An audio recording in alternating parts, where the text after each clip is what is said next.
Welcome, everyone, to the Wizard of Radical Self-Respect. My name's Jared Mello, and I'm the Shepherd of Black Sheep. To my right, Shadow the Night Owl. He's doing very well today. He is my spirit animal and mascot of the channel here, and he welcomes you all as well. Hello there, a song in my heart. Today we have a few videos to go over because Brian Entin's going to share his unique insights on the case. We don't really hear him share his thoughts very much, but he did. He did the other day on TMZ, so we're going to go over that. Usually it's Brian Entin getting other people's thoughts, but I think it's great that Brian is sharing his thoughts because, like me, he has listened to so many people about this case, and he has on-the-ground experience, and he's talked to all the professionals, so his insights are probably pretty good on the case. Then we have Amongst Intrigue and our buddy Brew Crew, and maybe a Tony Bruschi video to wrap it all up. But that's the plan for now. Hello there, Julie Reagan, Charity, how are you all? As you come in, please remember to like the video, of course, because likes are free. Spank that like button. Leave your DNA of choice on the like button. Make sure you subscribe to the channel. As always, super chats, super stickers, and becoming a member, a channel member, or gifting channel memberships. Great way to support the channel. And they help me pay for Shadow the Night Owl's soy-free Hootie snacks, because I caught him watching Clavicular the other day, and he said, Jared, I want to start looksmaxing and maybe start using some peptides. And I said, nah, you don't need to do that. But I said, Shadow, what I might do, I might reach out to Clavicular and try to help him. As a fellow person on the spectrum, he probably wouldn't listen to me, but I'd say, hey, dude, I get it. I get where you're coming from. I have struggled with addiction myself, and there's ways. There are ways out there to improve without being ridiculous. Brenda, Autumn, Philly, Teresa, who else? So maybe Christy, welcome, Christy, and Nikki, welcome. Regina, welcome. So if you think it's a good idea, I could probably try to Autumn. I could maybe reach out to Clavicular. I've been thinking because mostly there's women that follow me here, but I was thinking also I should be going out of my way to try to mentor more men as well. I should probably be doing that. I used to do that, by the way. The beginning of this channel, the first 4 or 5 years of it, that is more of what I did. It wasn't until I started talking about narcissism did more women start to follow me. Philly says, hi, Jared. Hi, Shadow. It's my son's birthday today. Can I get a birthday hoot for Shadow for him? So Shadow says, happy birthday to Philly's son. How old is Philly's son turning? And the rest of the flock of black sheep could wish Philly's son a happy birthday as well. Black Sheep Nation, as we call them. If you're lurking out there, say hello. Say hello to the flock of black sheep. Say hello to Philly's son, too. Can you believe that? Philly's son's going to feel like a celebrity after this is over. Only some of it, Christy. I have to really dig in, so I'm sorry. I have to read it. Because I skimmed it, but I did not read it thoroughly yet. So I will get back to you once I do read it. I got caught up. So dark. Like, hello there. You don't really understand until you're. Oh, hello there, Jeanine. How are you? Well, maybe I can read it. I can read it to the chat. How about that, Christy? Is that a fair trade? Before we get into the Brian Entin video.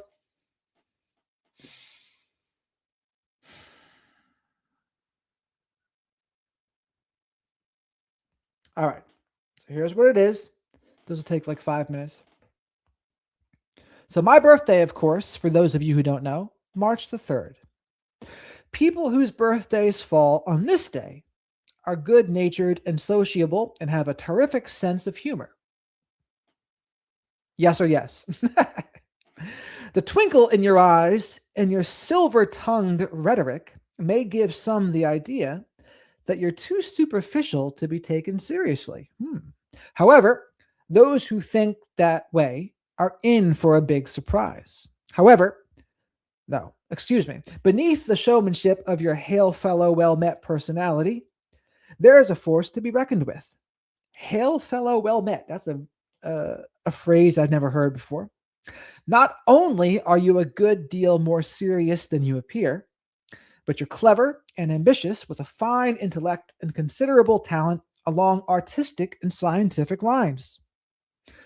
Pisceans, and there is a lot of School of Pisces fish in the chat as well. Hello there, Julie Bug. Got a couple. We're going to go over Brian Entin's thoughts. He shared his thoughts with TMZ. Then there's Monk's Intrigue. And then there's Brew Crew over 50. Thank you, Charity. Pisceans with the number 3 are full of plans and schemes. You're adept at juggling your schedule to cram in as much activity as possible. Still, there aren't enough hours in the day for you to do all the things you'd like to do or see everyone you want to see. You're easily distracted and prone to go off on tangents. Oh dear. However, once you get going, you I can't read what it says. In relatively short periods of time, your mind is quick up with innovative ideas that others never even dream of. In love, you're playful and affectionate. You desperately, but you enjoy your freedom too. So some of it's cut off, so I can't see all of it. Oh, there it is. You're easily distracted and prone to go off on tangents. Okay. You desperately need the grounding of a stable partnership, but you enjoy your freedom too.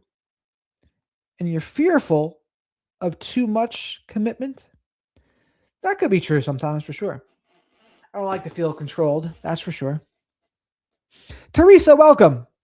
Everyone, it's Philly's son's 15th birthday today.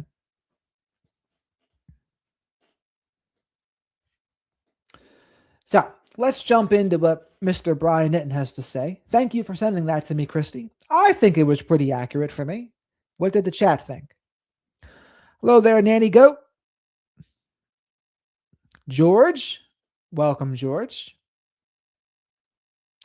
Right up my alley, Jody. We have a big School of Pisces fish here.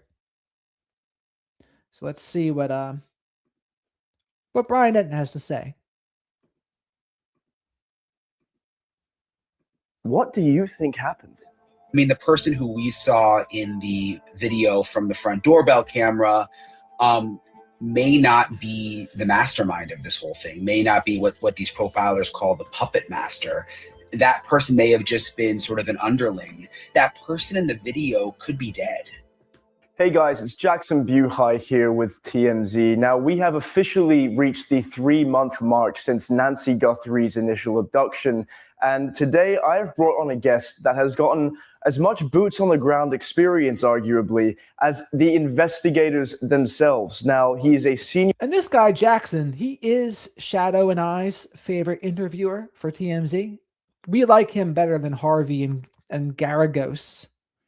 National correspondent for News Nation. He also runs the YouTube channel Brian Entin Investigates, and I would argue he is one of the main reasons that the Nancy Guthrie investigation is still making the round. Jody, he has not gotten too many treats yet today, because I don't think we've seen any. We got a super thanks in one of our shorts videos, which is always appreciated. In the live streams, I don't think we did, though. So super chats, super stickers, becoming a channel member, or gifting channel memberships. Great way for Shadow to get his Hootie Snacks, soy-free Hootie Snacks. And Shadow's Hootie Snacks also are paraben, fragrance, and phthalate-free as well. As are his shampoos and soaps, by the way. In mainstream headlines. So, Brian Entin, thank you so much for joining me today. Hey, Jackson. Yeah, thank you so much for having me. I really appreciate it. Of course. Now, starting off, I mean, you have had so much boots on the ground experience. You know, you've been all around Tucson. You've spoken to investigators that are actually involved with the case. You've spoken to people that knew Nancy Guthrie personally. You've spoken to a variety of experts. What's it been like covering a nationwide case such as this one? Yeah, I mean, it's been kind of a wild 3 months. I got to Tucson the day after Nancy Guthrie disappeared, so February 2nd. And I stayed there for almost 2 full months and just went to Nancy's house every day, went to the sheriff's office, just like, you know, went to Mexico, just try to dig up anything that I could. And then I've been going back almost every week since then after I was there for the first 2 months. So it's kind of been a long haul. But I mean, you know how it is. It's like there's certain cases and stories you just can't shake. Like, I still don't understand how an 84-year-old woman just disappears from her bed in the middle of the night. And so I've just tried to stay on it and keep working my sources and try to figure out, kind of what's going on.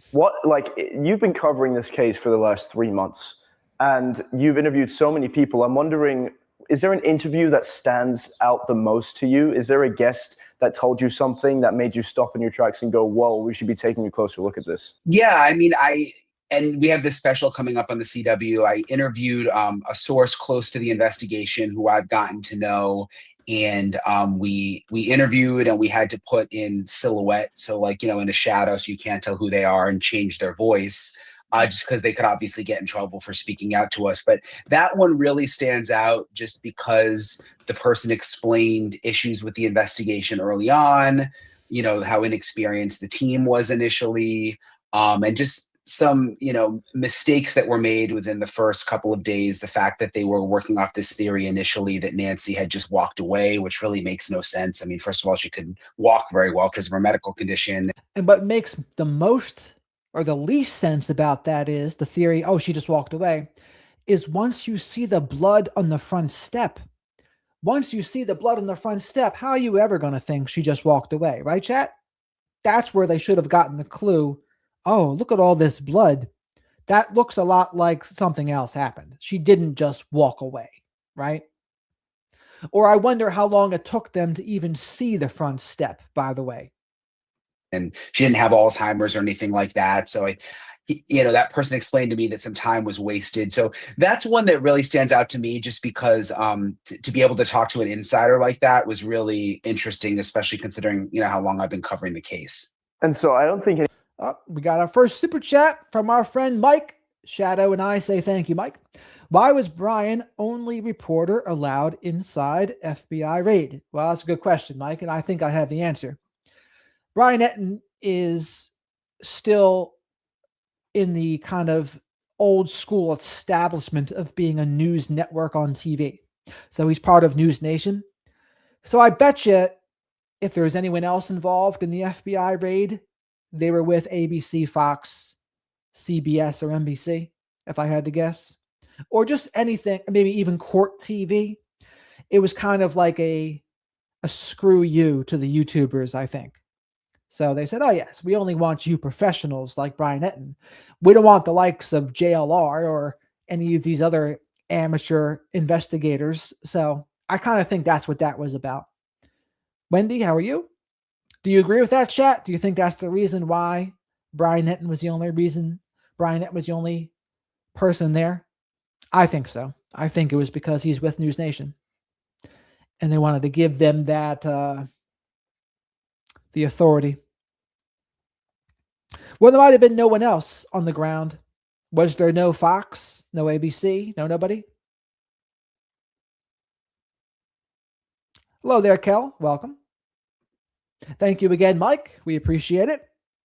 Of course, George. Of course. Anybody's asked you this question yet, and I've always wanted to ask you this because I've been watching your content for a while. What do you think happened? I wish I had a good answer to that. I mean, with some of the other big cases I've covered, like Brian Koberger and many others, you'll sort of have this theory in the back of your mind that you don't really report because you don't have evidence, but you talk to your family and friends about it. With this case, Brian Entin's going to give his thoughts there in a second, but we got an awesome super chat from Philly Special here. Shadow and I say thank you for this. Sending Shadow a Philly pretzel. Thank you for all the B-Day love for my son. So today is Friday, May the 8th. So that is Philly's son's birthday. And I imagine, are you in the Philly area? Because that is close to me. Whether you're in Philly, New Jersey, Delaware, Pennsylvania somewhere. Shadow and I are not that far away, Philly Special. But thank you very much for the super chat. That's going to help Shadow, because Shadow can be a little high maintenance sometimes with his paraben and fragrance and phthalate-free soaps and shampoos, and soy-free Hootie snacks, of course, too. You can't forget that. So thank you very much, Philly. You are the best.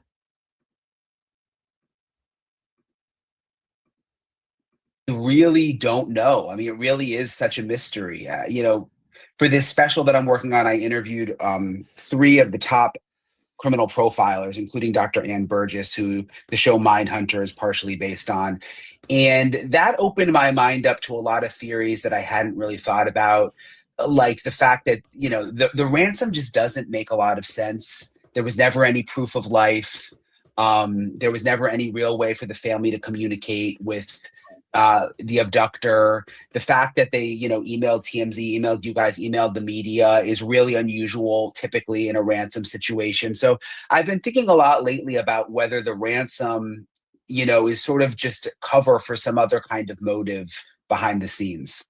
Right. I mean, it seems like, at least judging by that Nest doorbell video, the person that conducted this crime was very calm, seemed like they knew what they were doing. They knew their way around the house. What I'll also add is I know you haven't seen the ransom notes, but we have.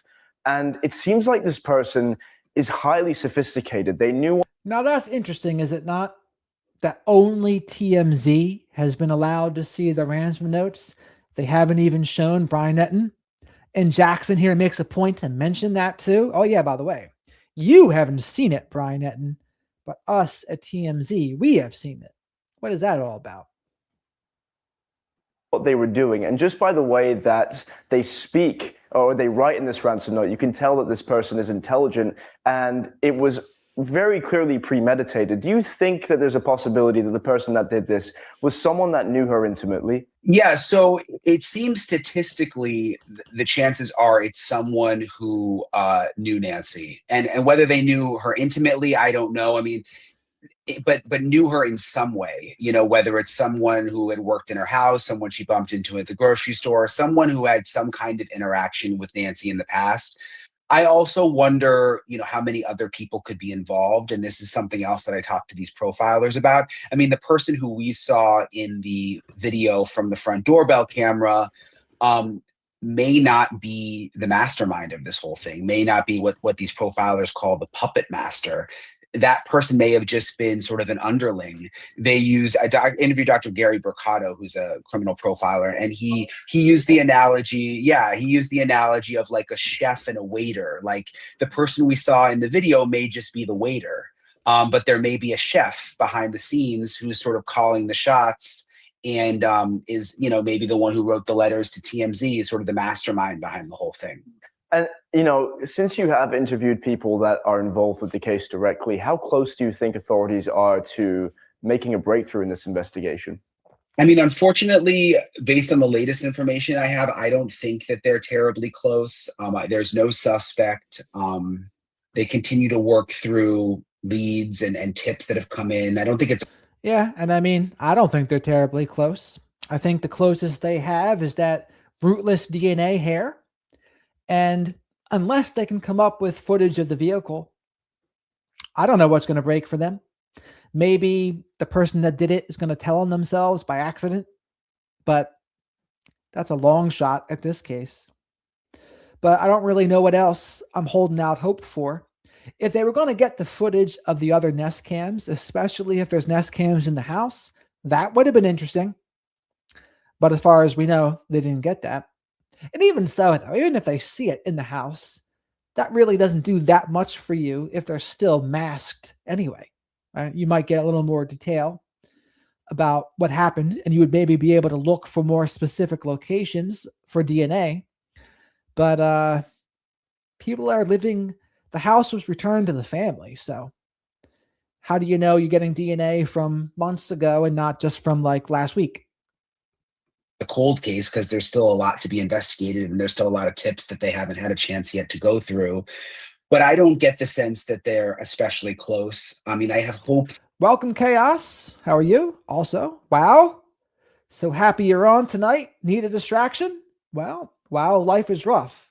Is your username applying tonight, unfortunately? If you want to talk about it, you can definitely talk about it in the live chat here.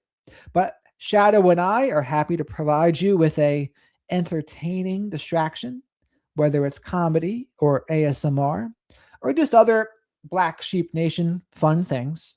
We're here for you, WoW. Thank you for being a member. Shadow and I appreciate that. that the DNA evidence will maybe pan out. I reported there was this hair that was found inside the house that's now being tested at the FBI lab in Quantico. I'm told it's a rootless hair. So when there's still root attached to the hair, it's much easier to test and get DNA off the root. But when there's no root, like is the case I'm told with this hair, it's more complicated. It's kind of a newer science, and it takes more time. And there's less likely a chance that there is DNA on a rootless hair, although it's still possible. So I guess what I'm getting at is I'm hoping that eventually there may be some kind of DNA breakthrough. And we've seen it with other cases where a lot of time will go by and then they'll have a breakthrough with the DNA. And I think that's a possibility in this case. But I don't have any indication that they're getting really close right now. Yeah, it's interesting that you say that. And I agree with Brian on that. I mean, there is no indication they're getting close. What we do see is we see YouTubers such as Monk's Intrigue and Sleuth's Intuition. We see them coming up with some theories, but that doesn't mean those theories are accurate. But they are thinking. I'll give them credit for that. But in the lack of actual suspects and more details, the only thing left for them to do is to come up with theories and speculate. Because I think that the DNA evidence is one of the most crucial pieces in furthering the case. I spoke to a genealogist, one of the biggest expert genealogists in her field, who said that, because of this strand of DNA that they have, we could be weeks away from solving the case, we could be years. But aside from that, do you think there is a specific piece of evidence or a clue that you have seen that the public should be taking a closer look at? I think I just still go back to the doorbell video and pictures. I mean, when that came out, you can see the guy's eyes, and I say guy, I'm assuming it's a guy. I guess could technically be a woman, but you can see the mouth. I mean, there's someone out there who knows who that person is. I mean, there just has to be.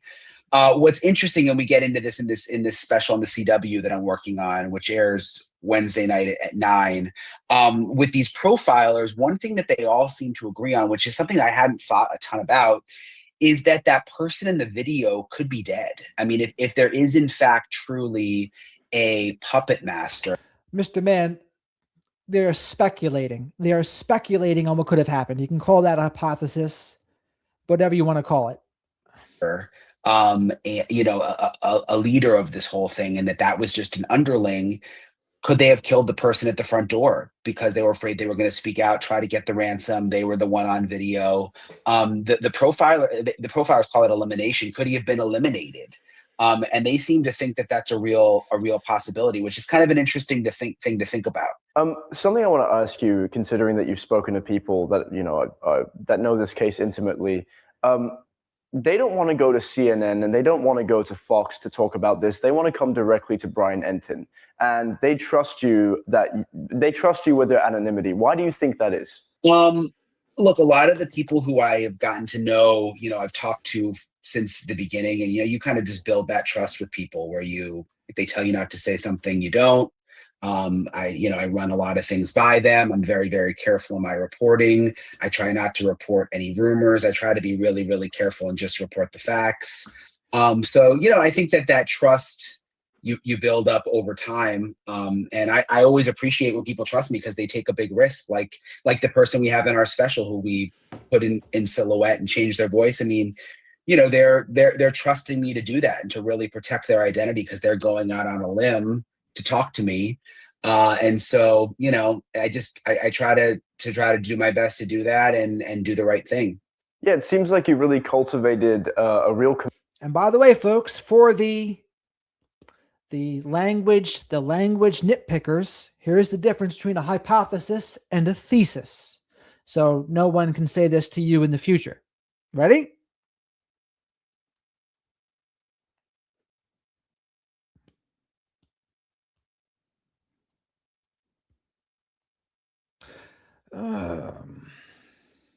Hypothesis, a specific testable prediction that can be proved or disproved through experimentation. It focuses on what-if scenarios. Thesis statement, a concise summary of the main idea, claim, or argument of an essay or research paper. or hypothesis is a testable, educated prediction about the relationship between variables, generally formulated before research begins. A thesis statement is the main argument, claim, or central point of a finished paper that the author defends with evidence. So, in a true crime case, whatever research you can do, it's all speculative though. So there is no like official research you can do unless you're part of law enforcement, unless you have access to all the evidence, unless you have access to all the information. If you don't, the best you can do is come up with guesses. My definition of theories was not the scientific version of theories. Community around this case. It's like anytime I see you at her house, you're nearly always accompanied by people that are like-minded and that want to find her.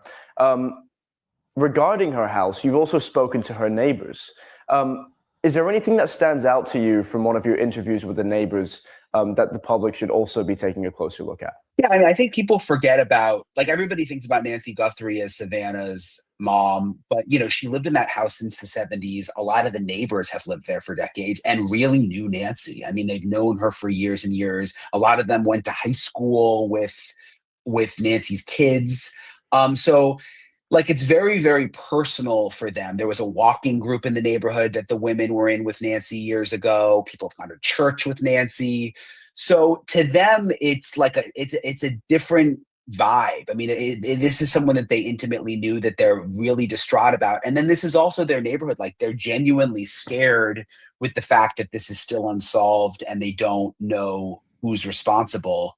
There's one neighbor I interviewed again last week who, you know, the FBI has been to these folks. So basically what the point of the matter is, a lot of people use the word theory wrong. That's the point. If you're going to use it scientifically, when we say speculation, it's really just a hypothesis. A theory is much more concise and uses much more research. So clearly, many people don't use the scientific definition of theory when they say, oh, I came up with a theory. Now, what they really mean is you came up with a hypothesis, but you don't really normally hear people say that. House, many of the neighbors been to their house 4 or 5 times, re-interviewing them, asking. This one neighbor, you know, saw something suspicious around the date of January 11th, which is when we think the suspect was on camera for the first time, saw someone walking by strange. So they have little tidbits of information that they've been sharing with the FBI. I think there's some frustration though, that they feel just that it's been 3 months, and you know, that it's gotten so quiet. I mean, a lot of them liked having the reporters outside Nancy's house, believe it or not, because they felt like there was still attention on the case. They felt like there was progress being made. And now it's gotten really quiet in the neighborhood. I'm glad you bring up the neighborhood. Talk to me about the terrain. She lives in a very secluded place. Even her neighbors are a hop, skip, and a jump away. And, you know, it seems like the people that planned this crime, you look at the blood, it stops at the end of the walkway there. Seems like she's loaded into a car. But I think what the authorities, at least to me, seem to be struggling with at the beginning was identifying this car and getting CCTV footage of the car that she could have possibly been in. But I've spoken to a variety of investigators that say the route that these people took was pre-planned so that they would avoid any kind of detection in CCTV cameras. In that kind of terrain, you tell me, because you've been boots on the ground, do you think it would be easy to track this car using cameras? Are there a lot of cameras around the roads? I think it would be difficult. This is a great question by Jackson. It's one thing I'd be curious about too. And Brian Entin, if anyone knows the answer to this, it's probably him. So let's see what he says. And again, the question is, do you think it's possible for them to track the car that Nancy was taken in? Because there's not a lot of cameras in the neighborhood. There are on some of the houses, but the problem is the houses are set pretty far back. They're really big lots. You know, some of the houses are on an acre of land and there's like a ton of cactuses and brush in front of the house, and then the house is far back. So even if they have a camera like at the front door or on the front of their house, it wouldn't necessarily see the street. It's also so dark. Like, you don't really understand until you're there. It's there's people don't have there's no street lights, and there's like an ordinance because there's so many stargazers that you're not allowed to have bright outdoor lights. So at night it is literally pitch black in that neighborhood. And even though I was there for months, I still find myself having to use GPS to like get in and out of the neighborhood many times, especially at night, because it's just so twisty and windy. And I'd be like, oh, let me not use the GPS today. I think I can remember how to get to the main road. And I would like literally end up like lost in a different part of the neighborhood. So it's confusing, and it makes you think that this person probably did have a mapped way in and out and a plan of how they were going to get out and avoid sort of the main roads where there are the traffic cameras. You've spoken to a profiler that said that this person was local to Tucson. Do you subscribe to that belief as well? I do. I think my sense is that the person is local. I mean, they did reach out to you guys at TMZ, but they also reached out to the local TV stations. Also, the fact that we believe the person was on camera in the neighborhood at the house 2 weeks before makes me think that it's a local person. I mean, do you think the person that did it is still there? Do you think they're still local? I wouldn't be. Could you imagine that? How, like, it'd be pretty nerve-wracking to me. Even if you're a psychopath and have impaired empathy, I still don't think I'd want to be there. Would you? If you did this, would you want to be around the area? I kind of feel like I would just want to get out of there. But I don't know. What do you think, chat? Do you think you would stay? Risk it? Or would you bounce? I would probably bounce. But press 1 if you would stay, and press 2 if you would bounce.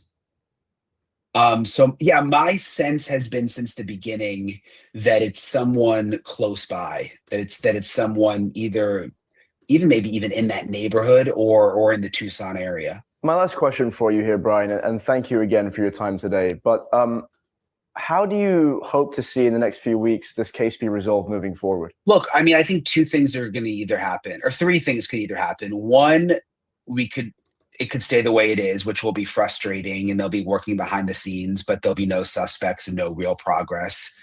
2, I think that the DNA evidence will come through, whether it be the hair or some kind of genetic genealogy testing that they're doing, and there'll be some kind of DNA breakthrough.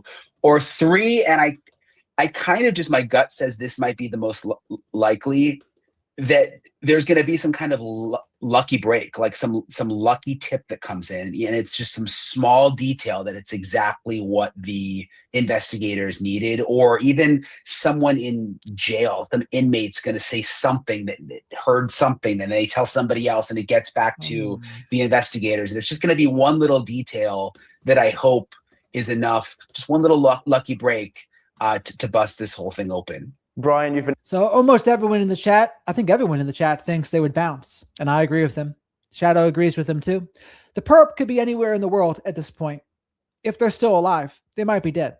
That's a possibility too. But they could be anywhere. They could be anywhere in the entire world. And it's also pretty telling that what Brian Entin is really hoping for is a lucky break. And if that's that's all we're hoping for is a lucky break, doesn't sound too promising to me. So, what do you think about that? Absolutely fantastic. Thank you so much for joining me today. Guys, make sure you go and watch the Nancy Guthrie mystery. It's Brian Entin special. It will be airing May 6th, 9 p.m. Eastern. Oh, thank you, Diamond. Mr. Man says, I think this guy thinks he's far too smart to get caught, so I run. That's possible. That's possible. I mean, some people who are grandiose and feel superior, they might think they'll never get caught. But I don't know. I would think I would still want to get out of Dodge, though. You never know.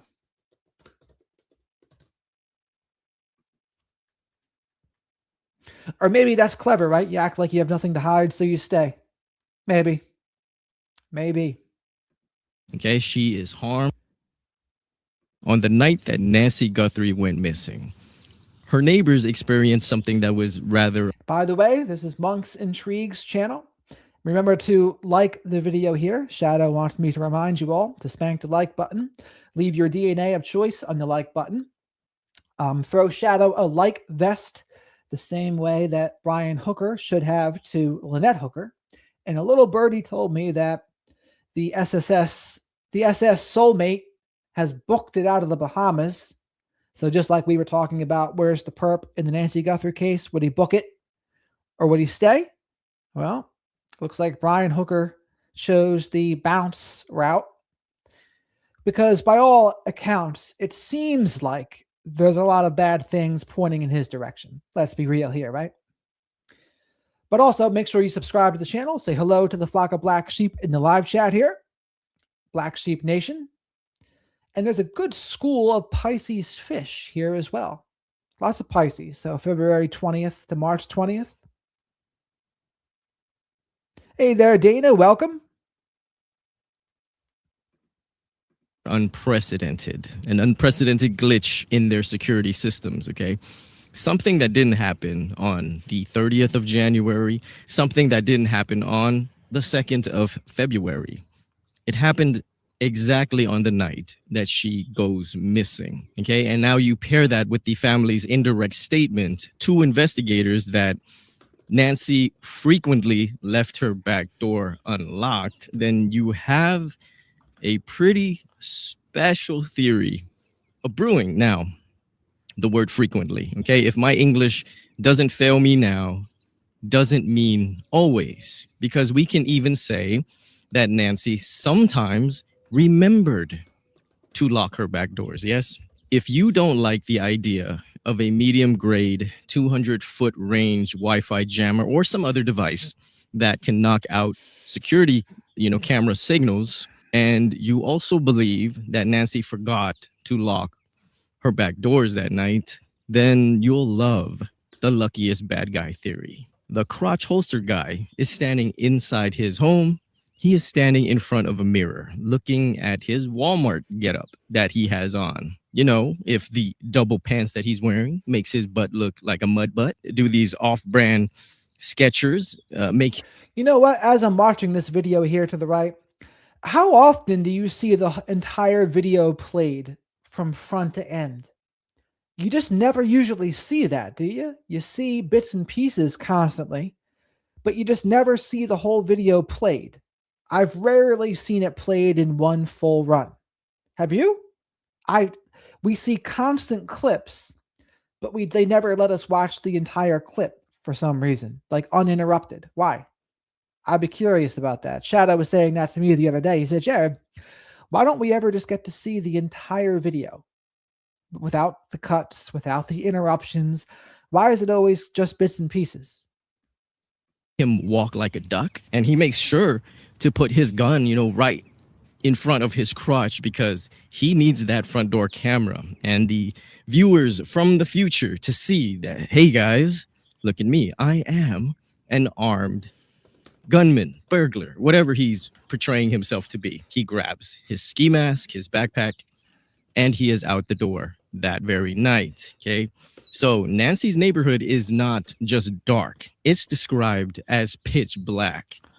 But he knows these roads like the back of his hand. And unbeknownst to him how lucky he is, the security cameras of the neighborhood just decide to disconnect at the most wonderful times for him.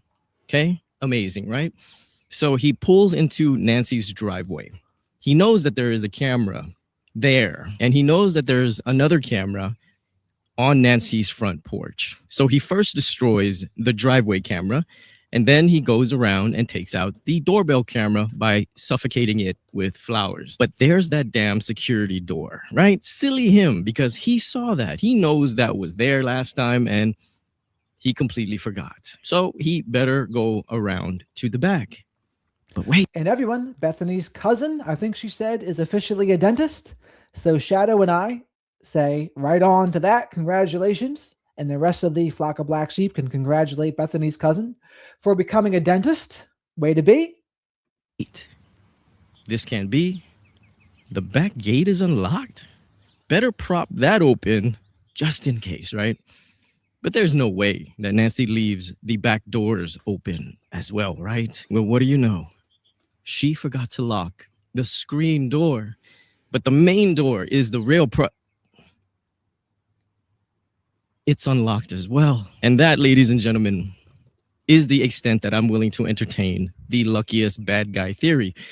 And if you like that theory, then take this as an ad for Casino del Sol in Tucson, Arizona, where the slogan is, hey, you love to gamble. Well, that's great because we love taking your money. The thing about the Wi-Fi jammer theory, I think for a lot of people is it does feel in a way that we're shoehorning some type of technology that we've never heard before. And trust me, I was the exact same way in the very beginning, right? I paid no mind at all when the subject of Wi-Fi jammers were being brought up. But when I think about the luckiest bad guy theory, I realized that, yeah, I'd rather believe in Wi-Fi jammers and that Nancy actually locked her back doors. However, it does bug me that if we do add a Wi-Fi jammer into the equation, that the guy that we initially thought was a bumbling buffoon at the front door is now sophisticated.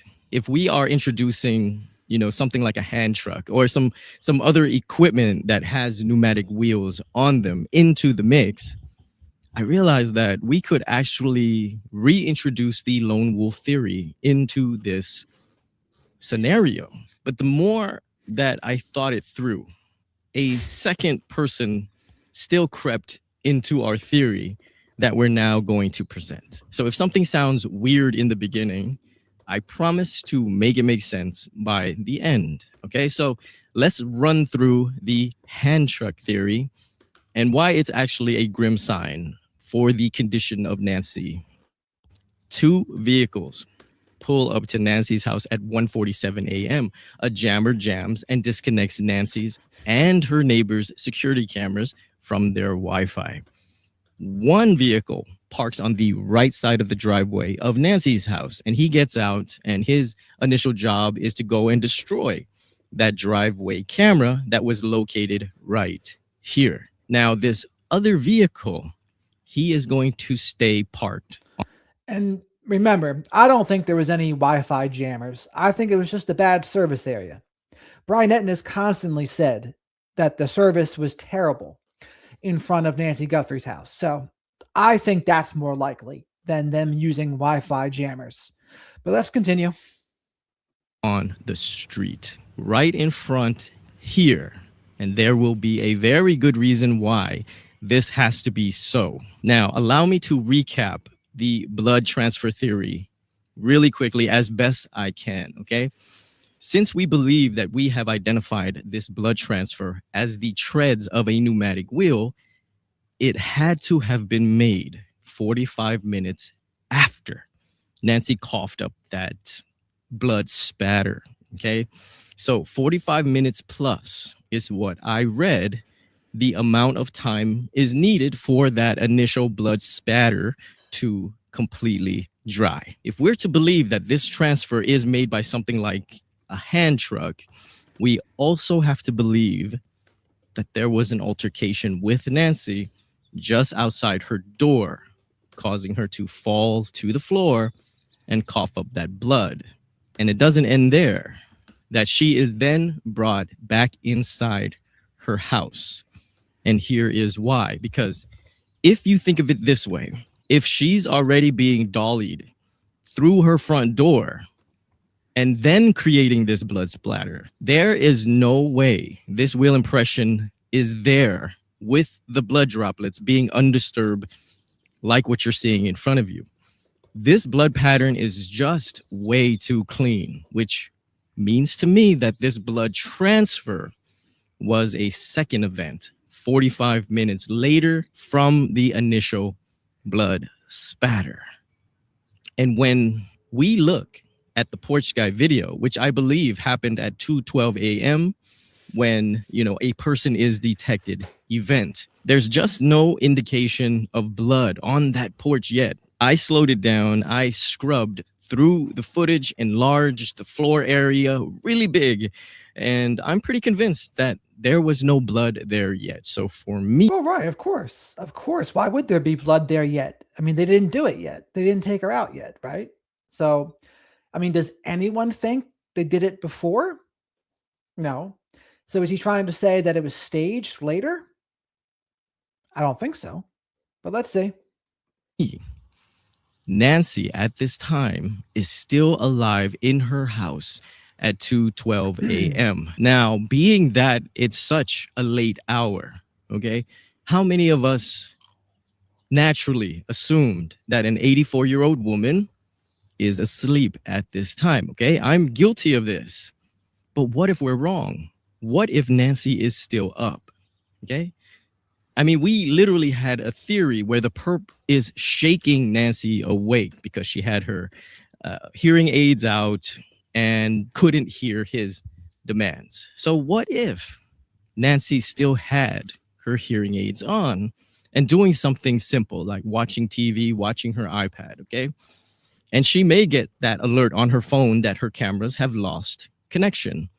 Now, this generally isn't an alarming thing, of course, and she simply clears the event away, like we assumed that she did weeks before for this particular event. Now, I just want to take a little time to be a little petty, but I promise you that it will also make a point, okay? So I had a comment a while back from a person that said a battery-operated Nest camera isn't attached with strong magnets, which is something I stated in that particular video.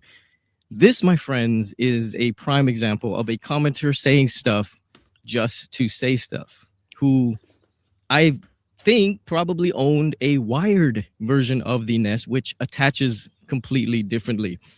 Because here you go, straight from Google themselves, they are attached by strong magnetic brackets. So here's the thing, George. So the Nest Cam didn't have a subscription, but they were able to get that footage from whoever's in charge of it. Kash Patel said Google, but that doesn't mean it's true. But they got that footage. They got thumbnails from the Nest cams in the backyard. And I think Sheriff Nano said there was other Nest cameras in the house, but they weren't able to get footage from those. So the issue really was no subscription. Now, granted, even when it's recording, the recording does go to the cloud, but for whatever reason, they weren't able to get it, at least that we know of, for the other places. And guess what else? Yes, you can literally yank it off its bracket. So whoever made that comment, there's your proof. And the point of bringing that up is that knowledge of the magnetic bracket makes whatever this is the porch guy is doing in front of that camera appear even more derived. Because if his goal is to destroy that camera, he could have yanked it off at any time, which appears to be what he was trying to do. And so how did he fail? Okay. So I would say I'm fairly sure that's exactly what he did when the show was over. Just reached over and just yanked it off, because just look at the bracket that was left. Does it appear tampered with or damaged in any way? Right? Not really, because he yanked it off. Now, if you're nicely tucked into your bed, I apologize for making you envision what's coming next before you sleep. What if, after destroying the Nest camera and stuffing it safely in his backpack, the porch guy simply takes off his ski mask, takes off whatever it was that was altering his eyes, his face, spits out the bite light, puts it in his pocket, and he knocks on Nancy's door. And you know why I'm thinking he has to knock on the door? Because it's something that I'd rather believe that a woman of great sound mind, like Nancy is, would have remembered to lock every single door in her house. She remembered to lock her back gate and especially her back doors. The next natural thought that you should be having is, but monks, there's no way Nancy is opening that door if she's seeing this outside it. And that, of course, is definitely true. Not only is she trying to bolt more bolts if she had any, she's immediately calling the police. However, in this scenario, when Nancy looks out that side window, She sees a face that she recognizes and possibly even trusts. If this is actually what happened, then it makes Nancy opening that door make a lot more sense, doesn't it? Unfortunately, in this scenario, the moment that she does, she is attacked by this person in her own doorway. He does something. So this is all very speculative. Oh yes, he took off his mask on the front step. Nancy came down, opened the door because she recognized who it was. I don't know. Do you think that's what happened, folks? Do you think he took off his mask at the front door after he dislodged the Nest Cam? I probably wouldn't think so. Because, I mean, honestly, this is what? Between 1:48 a.m. and 2:28 a.m.? I mean, the only people that are going to come to your house at that hour, if it's like a legit person, it would have to be a massive emergency, right? How often are you going to knock on an 84-year-old woman's door at between 1:48 and 2:28? You probably wouldn't, right? And she winds up doubled over on her hands and knees, dripping blood and coughing up blood.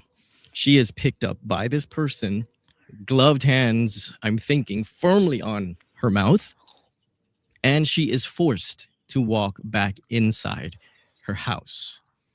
This is around 2:15 a.m. at this point, okay? Now, in a previous video, we mentioned a heart spike at 2 a.m. Now, it turns out that this reporting, and this was from a commenter reminding us all of this, that this was actually speculation by a famed cardiologist and not actual reporting of events. Hey, better now than never to make corrections, okay? You know, the many... Honestly, everyone should judge people's ideas. I mean, and everyone should judge the people around them because you become like the people you surround yourself with. So Shadow and I are all about judging, honestly, because for those reasons, you become like the people you surround yourself, and everything you listen to, it influences your mind. It influences your mindset, whether you realize it or not. So it's good to be vigilant. It's good to be vigilant sometimes. So, and again, I think what Monk does, I give him credit for thinking outside the box. But most of it is just speculation. And he'll make a speculation and then kind of build on the speculation. And that's it. Like there's never any way for him to be like, yep, this is proof now, or there's evidence of this, because the evidence hasn't been revealed. We don't know. So it just becomes speculative. Landmines of misinformation that we all step on now and again, and you guys call it out, I'll be happy to correct it. So now we get to where her pacemaker disconnects at 2:20.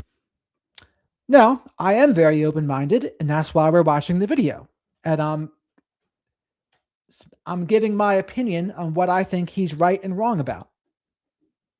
There's nothing wrong with that. But you seem offended that I'm even saying this about him, which is kind of silly. 8 a.m. And I'm going to give you such a simple solution to this that some of you guys that are walking might trip over your own feet. And I bet it's something that the Pima County Sheriff's Department wouldn't even realize was strange, okay? So in my head, I envision the culprit, after forcing Nancy to log into her phone to erase security events, maybe even erase conversations or whatever, also turns off her Bluetooth. If this guy is sophisticated, then he is making sure her phone is nullified. No more reach, right? He's likely to turn off her Wi-Fi for good measure as well. So we were told that Nancy's pacemaker was disconnected from her pacemaker app on her cell phone at 2:28 a.m. The question here is, did anybody care to check if that Apple Watch was also disconnected? I'm going to give my opinion. If you consider that judging, then you can go. And something tells me, because of the clown show that was exemplified early on in this investigation, I really don't think they even knew to care about such things. So the early narrative that stuck was that she was taken away from the house with her devices left behind at 2:28 a.m., which is why the pacemaker. And by the way, also, we've probably watched, what, 10 to 15 videos by now of his on this channel? How many videos do you think we've seen of Monk by now? Maker disconnects, but now it's not the only main possibility, is it? So, in this theory, something is going on inside the house from 2:15 to roughly 3 a.m. Now, what that is, of course, we don't know yet until the culprit is caught and chooses to talk. Now, if Nancy did remember to lock her back doors, then we know that it was the culprit that is going to open them up and prop them open at some point that night. But why is he doing that now? And this is where we give a round of applause for Miss Chivo's Dragon, who commented that to get that dolly into the house, you'd have to prop open the back gate and back doors. A most astute, impressive line of thinking. Now, we have to give it up for another hero. But I also don't think a dolly was used either. Now, it could make sense. That's why back doors were propped open. But why not just close the back doors? Like, why wouldn't they just close the back doors? It doesn't make much sense to me. But, you know, I kind of just thought the dolly would be more trouble than it was worth to get her from the front door to the car. In my eyes, in the Nancy Guthrie case, right from the beginning, and that is Mark the Shark, who had a drone out there, and he got footage that might prove now to unravel this whole thing yet. Because look right here. He flew over this little fenced up area, a spot near her garage, and look what's inside. A big yellow... Here's the thing, folks. Just because I disagree with Monk on things doesn't mean I don't like him. Doesn't mean I think he's like a bad person or doing a disservice. Like, no, I like him enough to watch his stuff and to go over it. And I think it gives some good fodder of things to talk about. But again, just because I disagree with it, like just because I disagree with some things he says, that shouldn't be like a big deal. Hand truck, in which we all should be very interested to see what the treads on that thing looks like. But at the same time, I have to say that it does also feel a little odd for the culprit to use that hand truck, get all that DNA on it. He might have even dripped saliva on this hand truck, put her in his vehicle, and then put it back, you know, with all that evidence still on it. The only scenario I can see Nancy's hand truck coming into play is if things didn't go as planned, that he didn't have his own hand truck.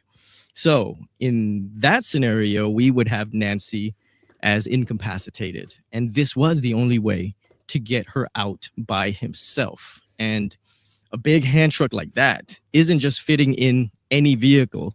So he had to put it back after he did what he did. Now, did authorities ever check that hand truck for anything, for DNA, right? Who knows?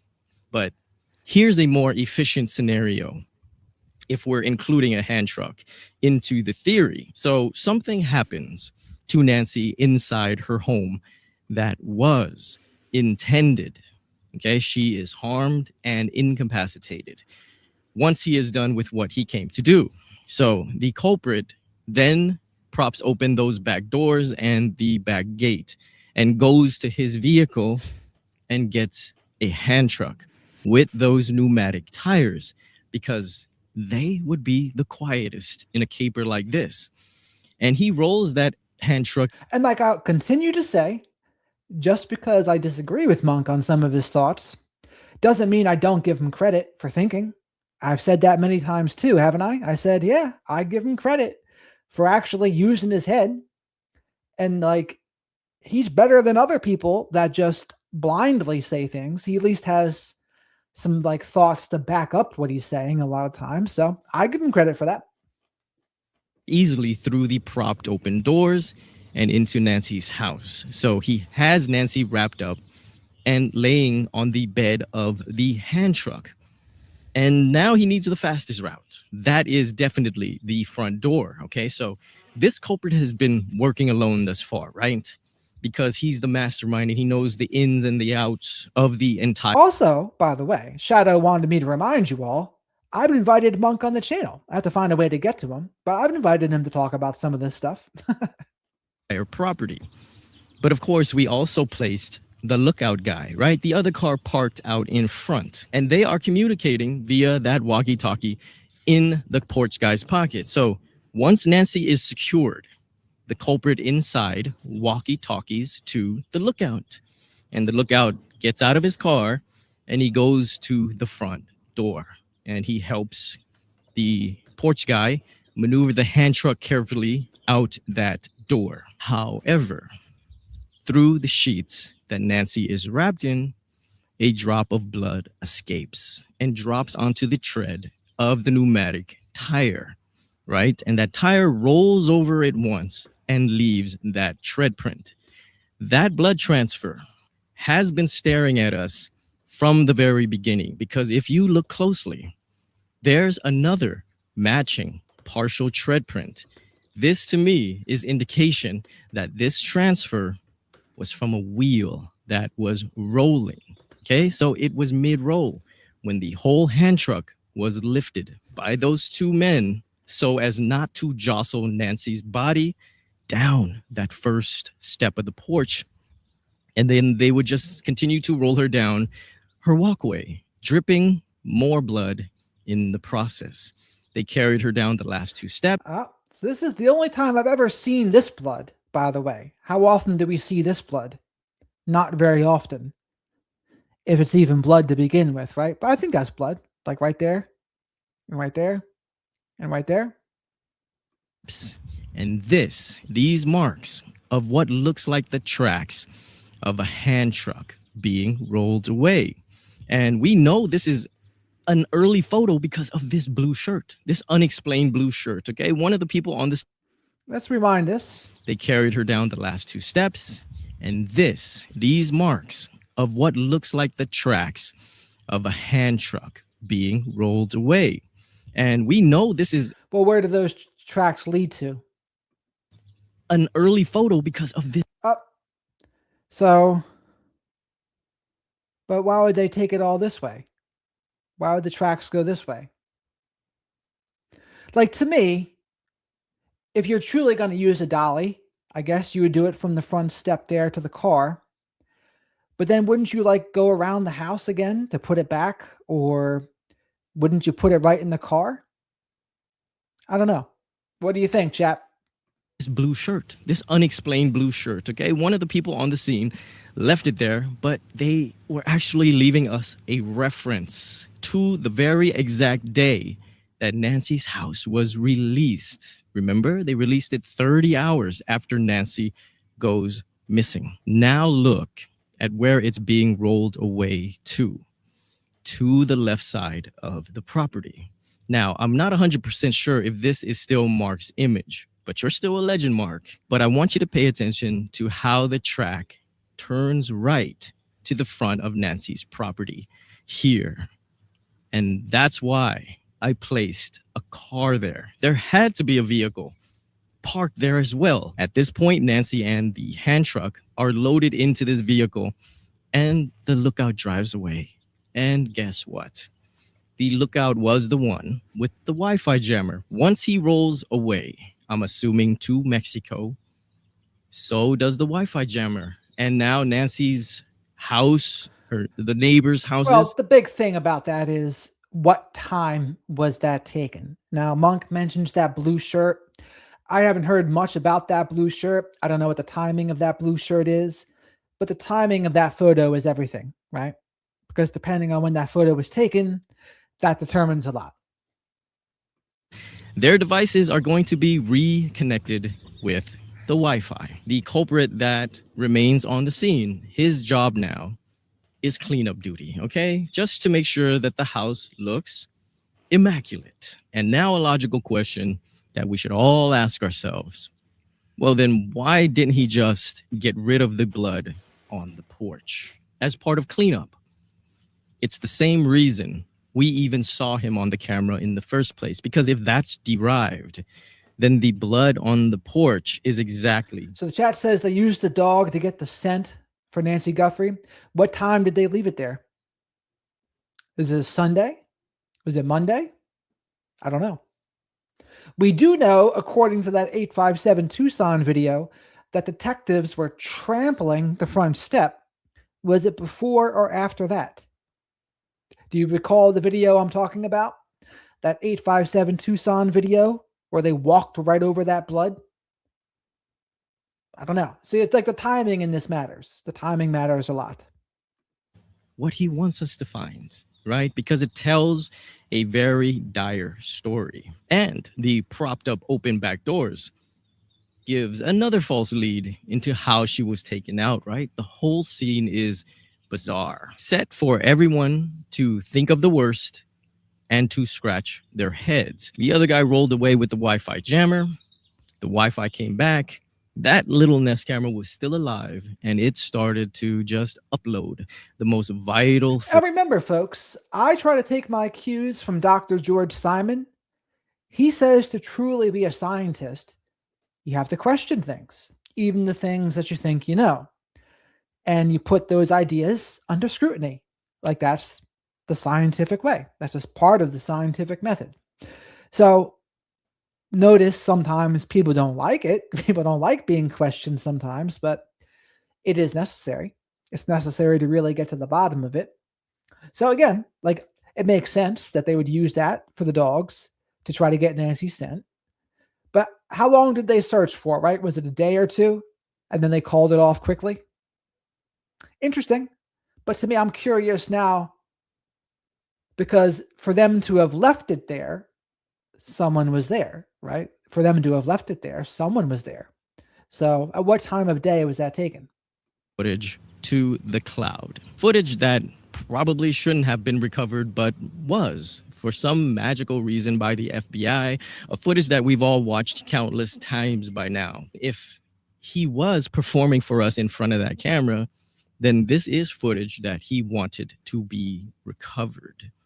And I'm starting to think, was there a way for him to make this footage recoverable on his end? Oh, that's another can of worms.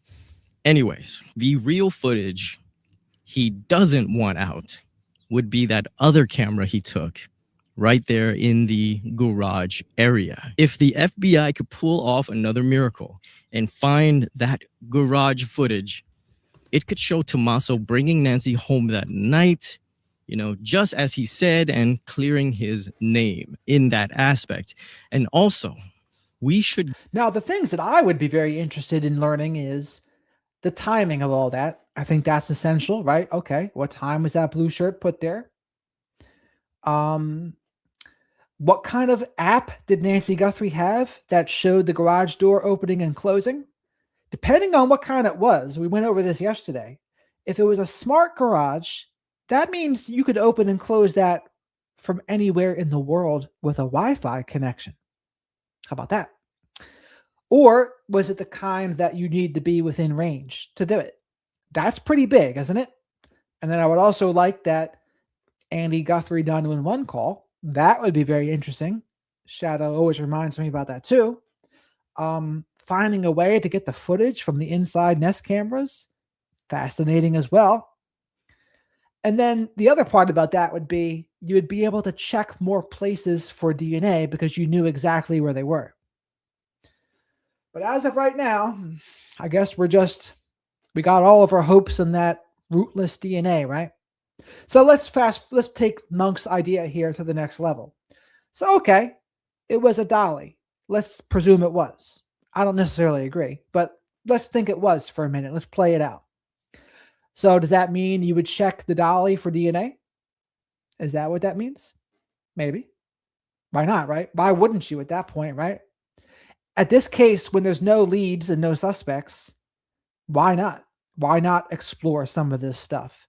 The same thing with that Sleuth's Intuition video where he talked about the brother called in accusing his brother and said, oh, she's in the bottom of that lake, okay, yeah, go check it out. Why not? What do you have to lose at this point? So if it was a dolly, is that also then, do you think they bought the dolly? Or is it the dolly that was in their backyard? So the whole point of it is, though, right? Okay, it might have been that, but what does that help us with? What does that help us? Maybe options for DNA, but what else? Is there anything else that you think that the dolly would help us to figure out if they used one? And this is what it's all about, right? Thinking through these things. This is what a good detective would do. Okay, so if it was a dolly, what can we do with that information? Part of what I'm helping people with here is like helping people to think critically about things. Because to me, there's an epidemic of brain rot in the world. I'm going to make a video about that soon. But basically, critical thinking is the opposite of brain rot. Or I should more likely say, brain rot is the opposite of critical thinking. Get a glimpse of the crotch holster guy and whatever he was doing on that side of her. Oh, Shadow said, Jared, you missed a super chat. How could you?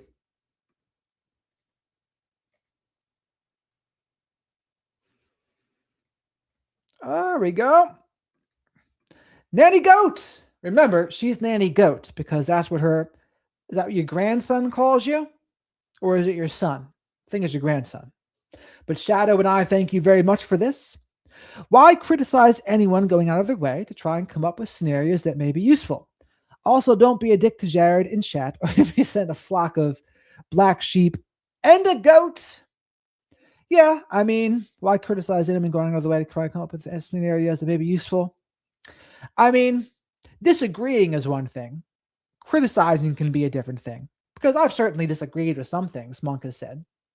But like, again, he's making people think, which I think is a good thing. Because getting people to think doesn't hurt. What does hurt is if someone runs on assumptions and then starts making accusations baselessly. That's not so good. But just thinking? Nah, there's nothing wrong with just thinking. So thank you very much for this, Nanny. Shadow and I really appreciate it. He's got some soy-free hootie snacks on the way. Property. I mean, we may even see him propping open those back gates and, hey, maybe even getting Nancy's yellow hand truck. Wouldn't that be just a sight to behold for all of us that have been invested in this case since the beginning, right? We need that angle.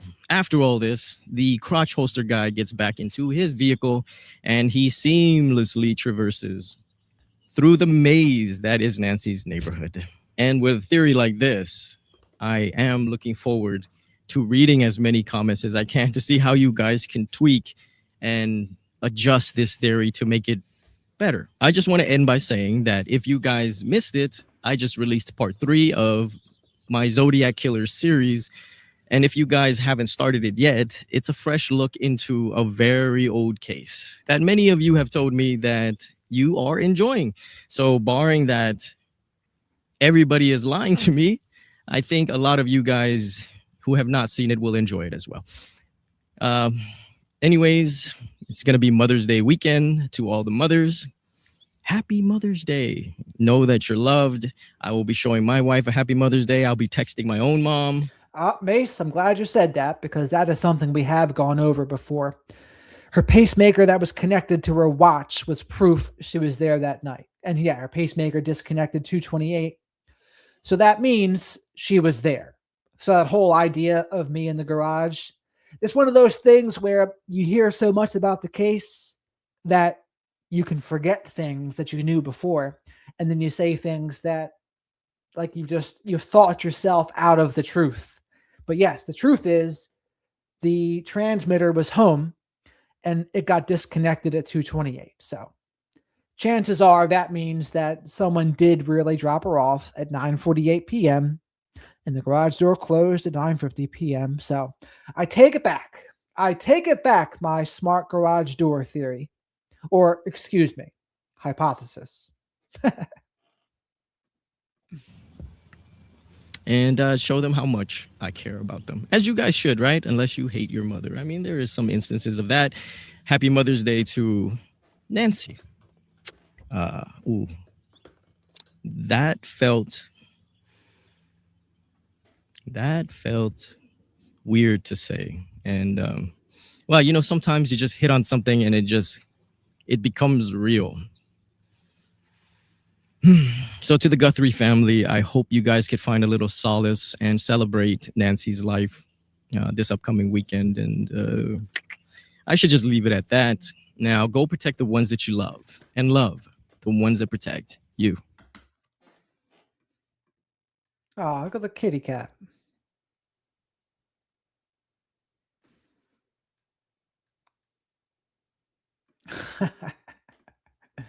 All right. Now to everyone's favorite. Shadow says, how about the channel with the eagle in the corner?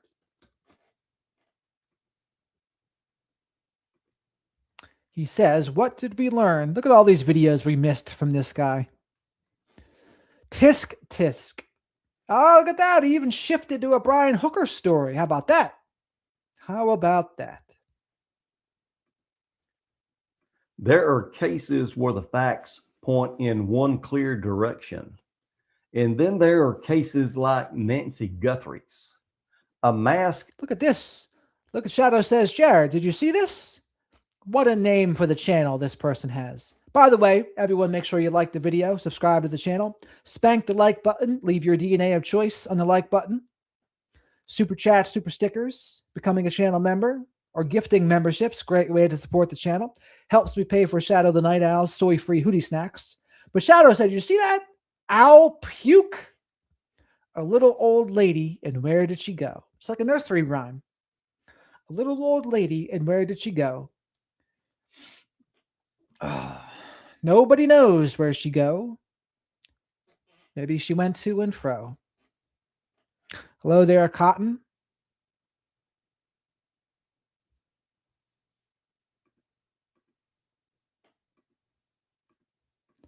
Figure at the door. Blood outside the home.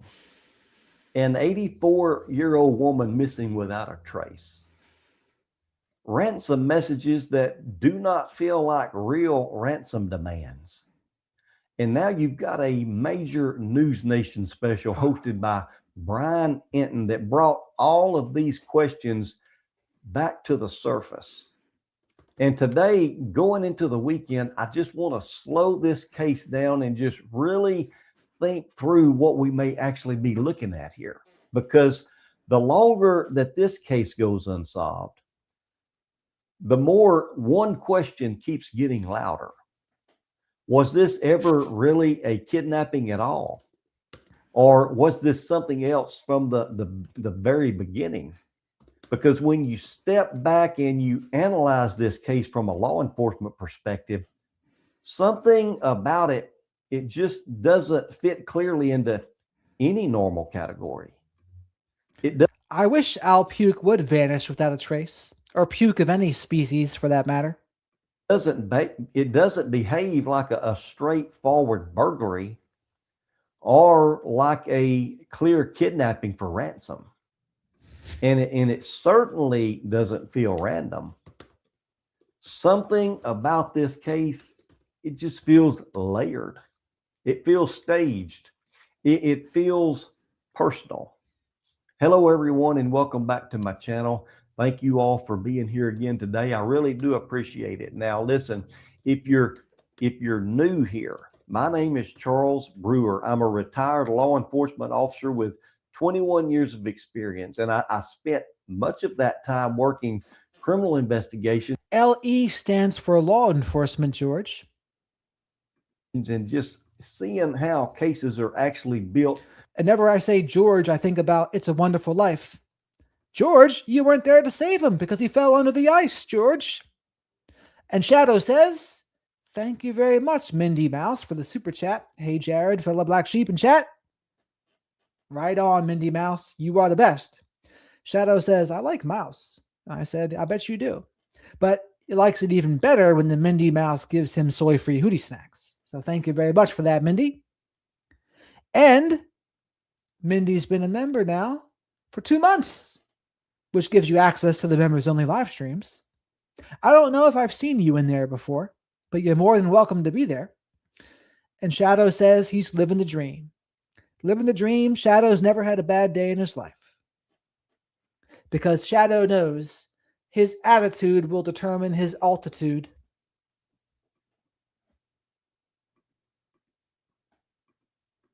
Behind the scenes.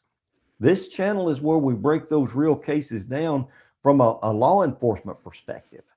Real analysis to help you understand what's happening inside these investigations and inside the legal process.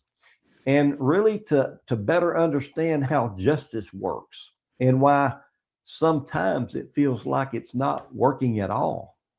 And today's episode, it was inspired by the Brian Entin News Nation special. You know, it just aired recently discussing the Nancy Guthrie case. Because in that special, several criminal experts, they raised theories that investigators themselves would absolutely have to consider. Was this a burglary? Was this a kidnapping? Was this a kidnapping attempt that went horribly wrong? Or was this an entirely staged scene from the very beginning? Those are several questions. And today, I just want to break those possibilities down from a law enforcement perspective, not reckless. Laura, that's a damn good answer. Every night, Shadow, when he's not eating his hootie snacks, we have some popcorn, carrots, and an orange every night. Which reminds me, I should have gotten an oranges today. But thankfully, there's some nectarines. Nectarines are no oranges, but they'll suffice. They'll suffice for vitamin C. But every night, we have some plain popcorn. We put a little olive oil in the microwave thing. We don't buy bagged popcorn. We don't like the chemicals in there. But we'll buy some popcorn poppers. And in the microwave thing, we put the plain kernels in there. Put a little bit of olive oil on top of there. Pop it. And then put some salt on top of there. Popcorn for fiber. They say nighttime's the best time for fiber. And then some carrots as a serving of vegetables. And then some oranges as a serving of vitamin C. Because I think it's good to eat some of your servings of those things as opposed to just supplements. And not accusing anyone. Just looking carefully at behavior and motive and evidence that may stand out in this case. Because as we head into So Laura asked, what's the difference between tangerine and nectarine? It's a damn good question. Probably just like very, very minute differences in the tree, perhaps. I couldn't tell you. I have to look it up. another weekend without answers. Nancy Guthrie, she still deserves to be at the forefront of public attention, not as a headline, but as a human being, an 84-year-old mother and grandmother who vanished from her home. And somebody out there knows exactly what happened. So the first thing that stood out to me in this interview was the discussion. So nectarine isn't like an orange at all. Okay. So I guess what I have is tangerines then, not nectarines.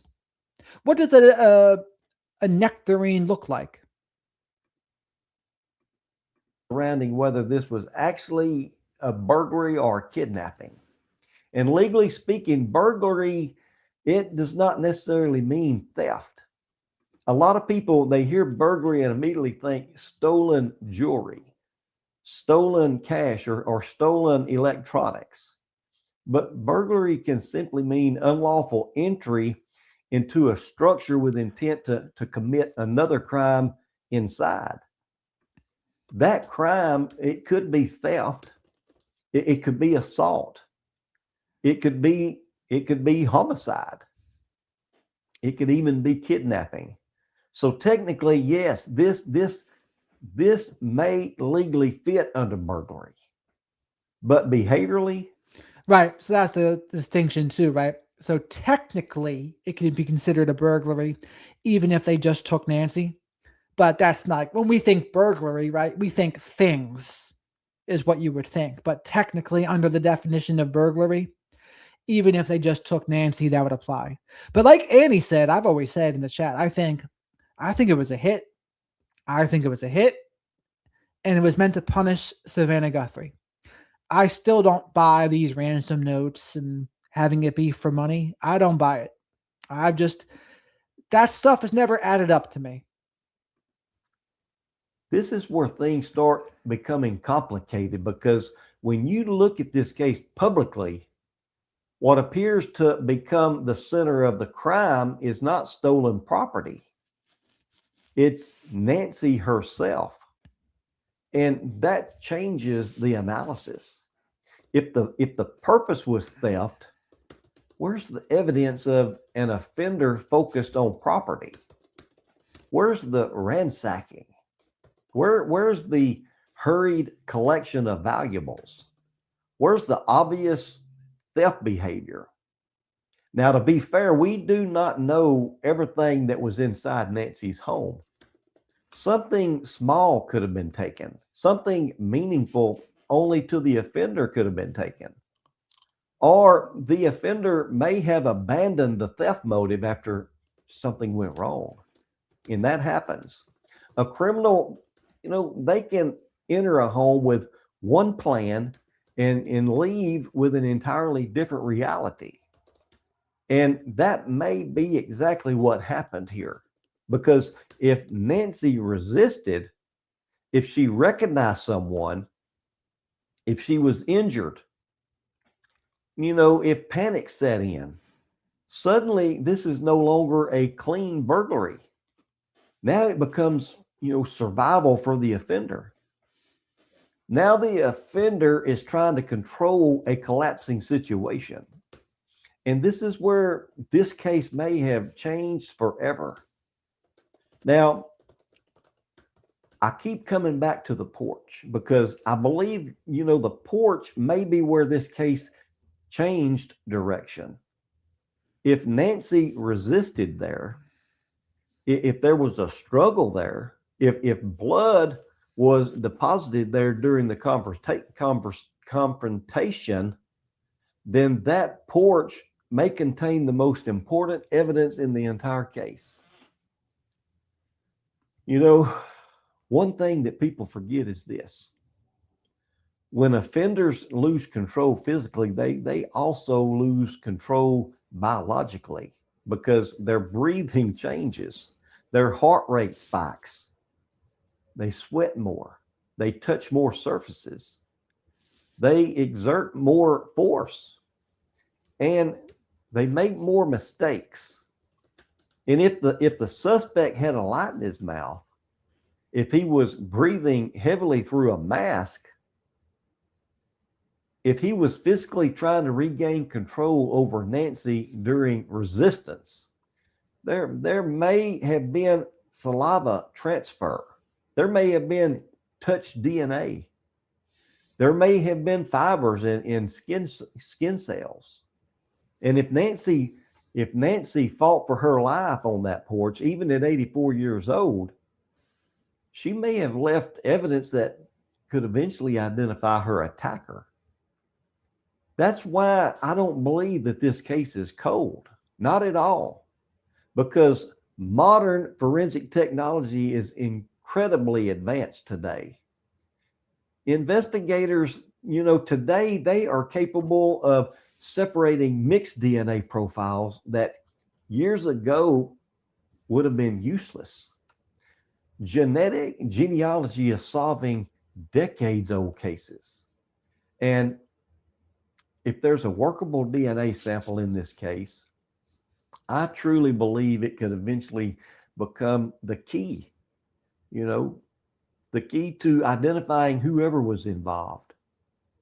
Now let's talk about the masked figure on the porch, because one thing that the experts discussed in this news special was whether this person appeared professional or amateur. And honestly, I lean heavily toward amateur. Organized in some ways, yes. Covered head to toe, yes. Trying to manipulate visibility around the camera, yes. But still amateur. The body movement, the awkwardness, the way the suspect moves around the porch, the visible weapon setup, just the overall presentation. This doesn't look like a polished professional criminal operation. This looks like somebody who believes that covering themselves up was enough. And that matters because sometimes offenders get away with crimes not because they're criminal masterminds, but because they just got lucky. And that possibility can't be ignored here. Everyone seems to think he was an amateur. Everyone in law enforcement or former FBI agents, they all say, oh, it's just an amateur, just a dumb amateur. But it's like the dumb amateur still gotten away with it. The dumb amateur, there's no leads, no suspects, no sign of Nancy. So I always say that whenever I hear this. Because, like, I mean, what really makes them all think there was such an amateur? Just the foliage part? That's really what it is? The gun / foliage part might have been a fake gun, right? I mean, that's happened. Like, you have a fake gun to intimidate, right? Not a real gun. That happens, especially if you're dealing with an older woman. That's all it might take. But what else was I going to say about it? I forget. I had something else to say, but now I can't remember. This suspect may not be highly sophisticated. This suspect may simply be somebody who believed darkness, clothing, and a mask were enough to... Oh, that's what it is. I think every law enforcement agency, they should have like a younger tech unit. Because especially as these groups get older and older, the world is moving at such a rapid pace that, I mean, look at Sheriff Nanos. What, almost 70 years old, Sheriff Nanos? He is probably so far behind the times when it comes to technology.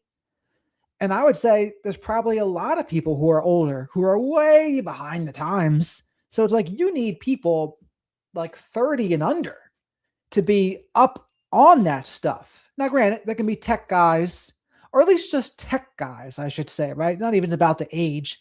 It's about tech guys. But make sure you have tech guys that know this kind of stuff, or tech ladies that know this kind of stuff that can help out these law enforcement officers. And just people who know like how to think a little bit differently. I wonder, because it seems to me that the local law enforcement there, I don't know how up to the times they were. It doesn't seem like they were, honestly. I mean, does anyone think they seemed like, oh yes, they know all the stuff the youngins are up to. They know all about technology. It's like, have we seen any evidence of that? Have we seen any evidence of them being on the ball with technology or anything? I would say no. I mean, former Undersheriff Rick Castiger, he's probably in his 60s. Sergeant Cross is probably one of the youngest people that we've seen involved in the case. And he's what, 40? 45? We saw that young dude, the young dude that tried to bribe the woman. That was the youngest person we've seen in the case. And he's arrested. But that was the youngest person we saw. Remember that dude? Protect him. But criminals, they forget about something important. Your face is not the only thing that identifies you. Your movement identifies you. Your gait identifies you. Your posture identifies you. Just the way that you carry your body. Someone knows that walk. Someone knows that body movement. Someone has seen that physical presentation before.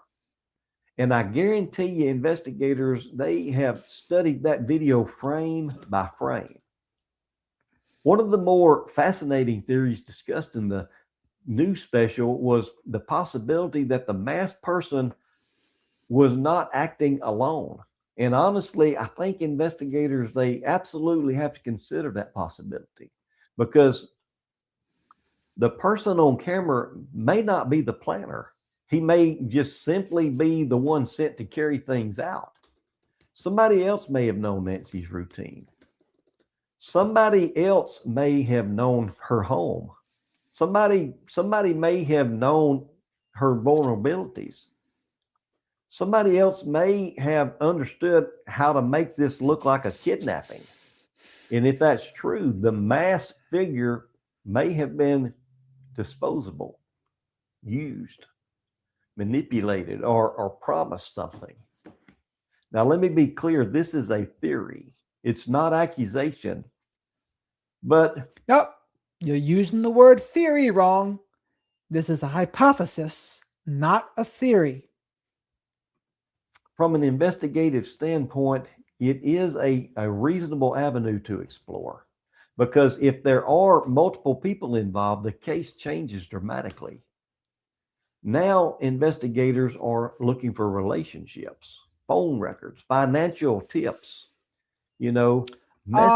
Catherine, if the FBI wasn't even involved in the case for the first 4 days, as Kash Patel had said, how much of the tech could they have covered if they weren't there? If they didn't have all the information? Answer me that question. Messages, planning. They're looking for behavior changes and just weak links. And listen, weak links are what eventually break conspiracies apart, because secrets involving crimes like this, they don't stay buried forever. People get scared. People use drugs. People, they just talk too much. And they brag. And they become paranoid. They may even confess to girlfriends or friends or even family members, and eventually someone slips. That's why I still believe that this case can absolutely be solved. Now, let's talk about the ransom messages, because to me, and by the way, folks, please remember to like the video, because likes are free. I'm not sure how many we're at, but if we can get to 200, be maybe time to gift another 5 memberships out there. But spank the like button, leave your DNA of choice on the like button. Subscribe to the channel if you're not already. We talk a lot about true crime, current events, and psychology here. Have a lot of shorts about narcissism and toxic relationships. I sometimes do lives about those things too. Oh, if you've noticed, I've been doing some more earlier lives as well about that kind of topic. What else? I use my experience with mental health, addiction, narcissistic abuse, and narcissistic family systems to give my unique insights on those things. Say hello to the flock of black sheep here in the live chat, Black Sheep Nation. And as always, super chats, super stickers, becoming a channel member, or gifting channel memberships. Great way to support the channel. They help me pay for Shadow the Night Owl's soy-free hoodie snacks. And of course, thank you very much for all of the support I've gotten so far. this is one of the biggest red flags in this entire case. Real kidnappings for ransom generally follow a practical structure. Basically, a theory, Christy, is something that I read it before. I can read it again. We got the Ivan Miller thing too. Theory is basically something that's been researched.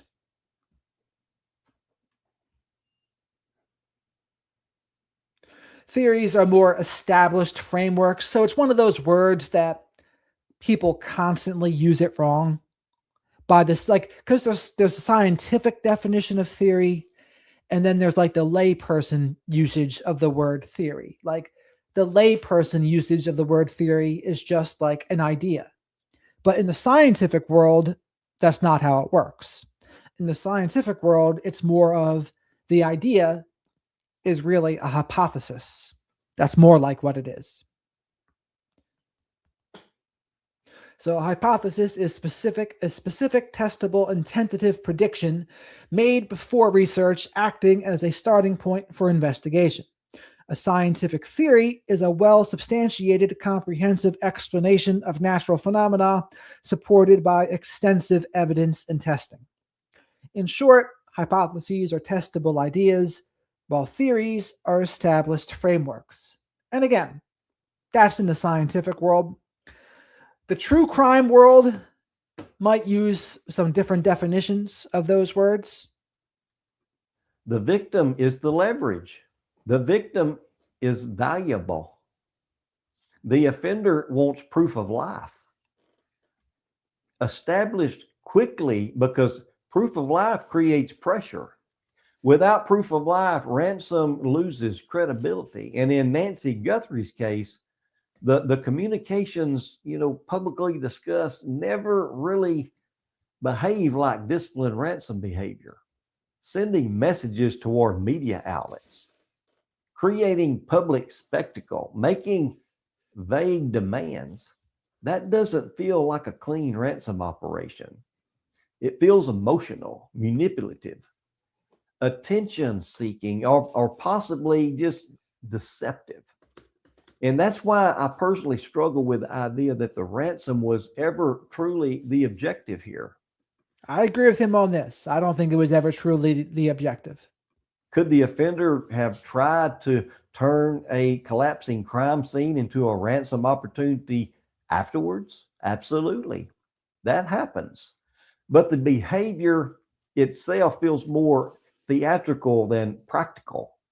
And when criminals start playing games with media attention, you have to start considering psychological motives beyond money, such as just power. Now, that's a good one. Theatrical, not practical.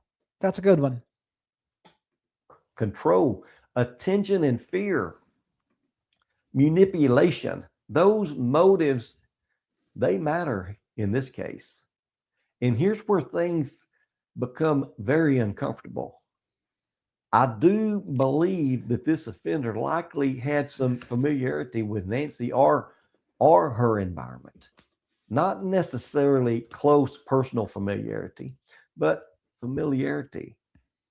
And there is a huge difference, because you have a landscaper, a repairman, you have delivery drivers, you have service technician, contractors, maybe a neighborhood worker, someone who had seen the house before, someone who knew she was elderly, who knew she lived there alone, someone who may have known that her daughter was famous. That kind of familiarity matters, because offenders, they often build comfort through observation. I'll say this, D. That's the one thing. When more people are in chat, there's more likely to be some trolley type people. It's just the law of averages there. So there's pros and cons to everything. So for me, there's pros: more people, more views, better for business. But cons, also more trolls, more antagonism. People can get lost in the shuffle.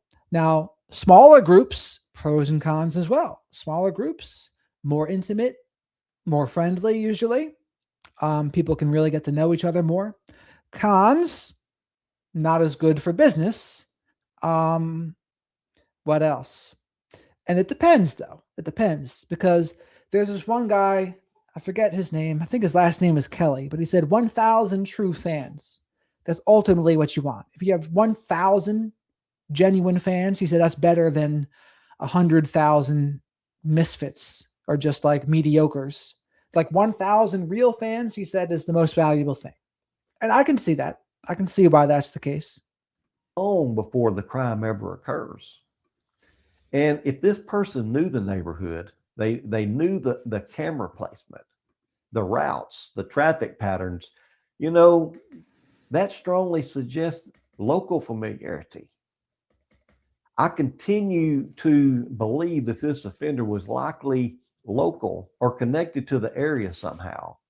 And I also believe that somebody knows more than they have said publicly. Somebody saw behavior change after that porch video was released. Somebody noticed panic. Somebody noticed someone suddenly leaving town. Now this guy, I don't mind this guy at all.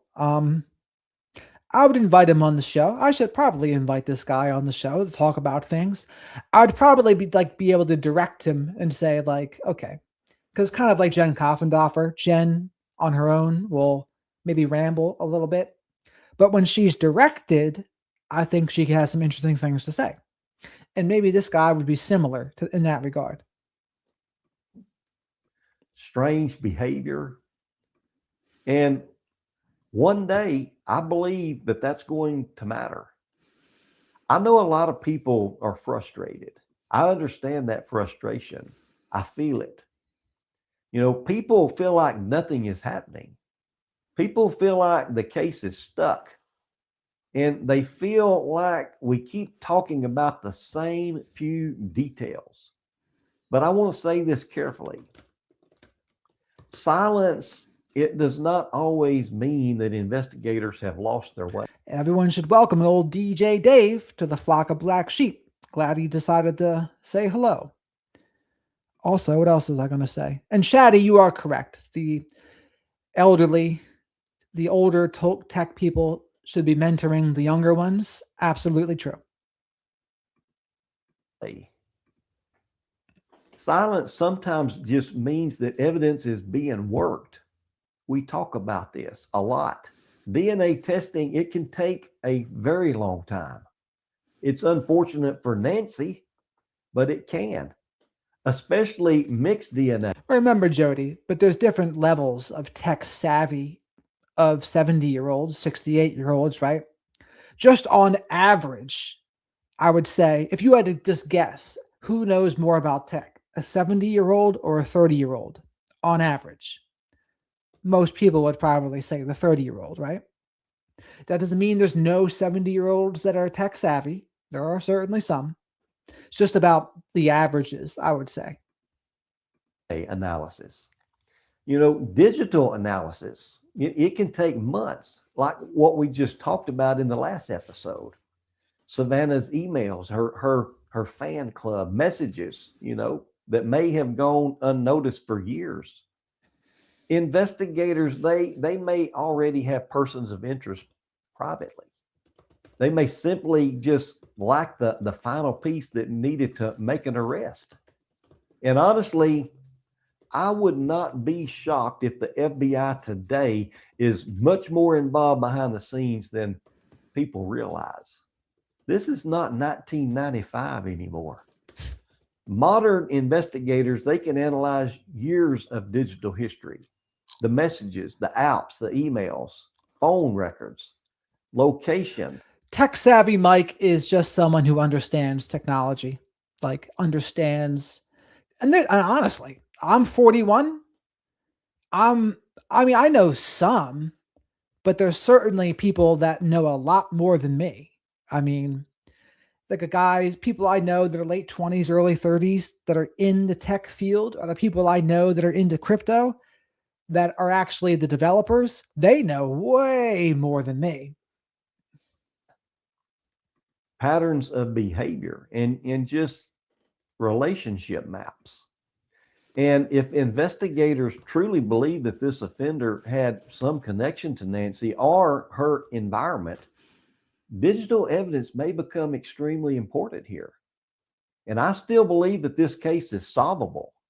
It's very solvable. So listen, as we head into another weekend, Mother's Day weekend, I want Nancy Guthrie on our minds, not as content, not as a mystery, but as a mother, a grandmother, an elderly woman who should have been safe inside her own home. Another Friday night has arrived, another weekend without answers, and another weekend where her family wakes up carrying the weight of uncertainty. And somewhere out there, somebody knows exactly what happened. Someone knows whether this started as a burglary. Someone knows whether this was a kidnapping. Someone knows whether Nancy fought for her life on that porch. Someone knows whether there was another person behind the scenes pulling the strings.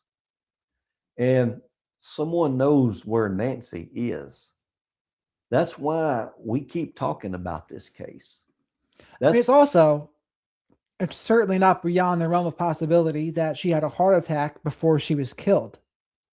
Or if she had a heart attack, she wouldn't even need to be killed because she'd maybe died from the heart attack. I mean, what do you think the odds of that happening are? I could put the odds of that at like what, 40 to 50% that she might have had a heart attack? Probably, right? I mean, what do you think, chat? What do you think the likelihood she had a heart attack through all this stuff? Considering she had a pacemaker, by the way. Like, so she's already prone. She's at risk. So what do you think the odds were? I think there's a good probability. And honestly, at this rate, I kind of hope that's what happened. Shadow and I don't want her to have experienced too much more physical harm than what we saw evidence of on the front porch. I think she was punched or struck with an object, unfortunately. But I'm hoping, and Shadow is hoping too, that that was the extent of the physical damage. Maybe she had a heart attack and it wasn't so painful at that point. Although I've heard heart attacks can be painful too, for sure. So I don't want to say painless, but maybe, what's the word I'm looking for? Maybe a more humane way to go, maybe. That's why we don't let this case fade into silence. And to the person responsible, you may believe that time is helping you. You may believe that you escaped accountability. But time has a way of turning against offenders. DNA technology improves. It has improved. People talk, relationships, they fall apart. Fear builds. Guilt starts growing heavier. And secrets eventually begin looking for a way out. So do the right thing. Bring Nancy home. And what a great time to do that thing right now, right before Mother's Day. Give this family the answers that they deserve. And to Nancy's family, we are still thinking about her. We are still praying for answers. And as we go into this weekend, we're going to keep Nancy Guthrie in the forefront, because Nancy don't just matter to her family. Nancy matters to all of us. Her life matters, and justice for Nancy, it still matters. Thank you all for being here again today with me, going into this beautiful weekend. Let's keep Nancy Guthrie on her. So Kathy says heart attacks aren't really that painless. It can be a hell of a different variety. I was just thinking, hopefully something better than like a brutal murder death. Or, I mean, I don't know. If you want to be really cruel, or crude, I should say. I mean, the most painless is probably being like shot in the back of the head, honestly. But that's like a crude thing to think about. But if you're thinking about painless, that's probably one of the most painless ways to go, right?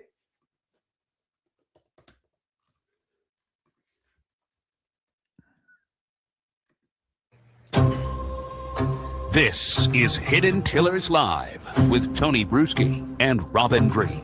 So this is our friend Tony Bruschi, of course. We just watched Brew Crew Beyond 50. Check out their channel. I like him. I mean, I like what he has to say. It gets thinking sometimes. This is Tony Bruschi with Jen Koffendorfer. I like Jen as a guest, best of all.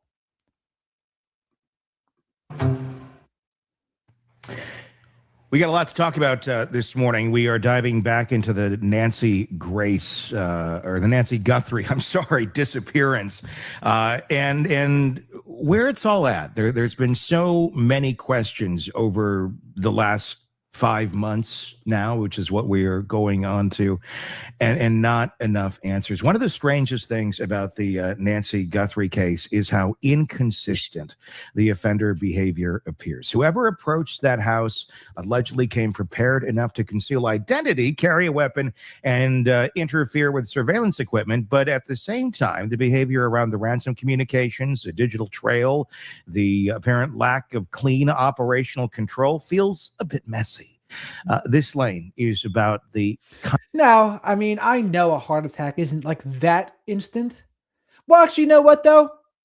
It really does depend. Because I've heard cases of like people running and then like basically dropping dead of a heart attack. Now, granted, it probably won't be that instant in all cases. In fact, maybe in most cases it's not. But I was just thinking in terms of what's going to be not as brutal. How about that?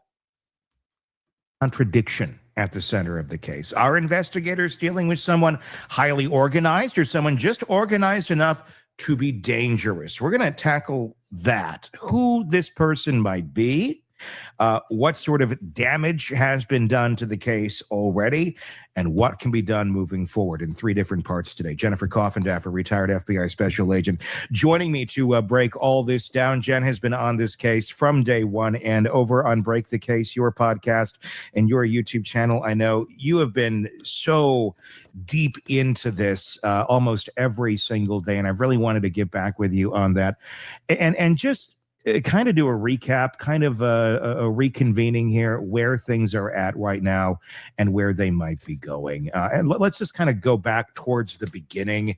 The suspect, as we know, allegedly understood enough to target a camera system. There was a camera there. We saw what he did with the greenery. Camera goes out.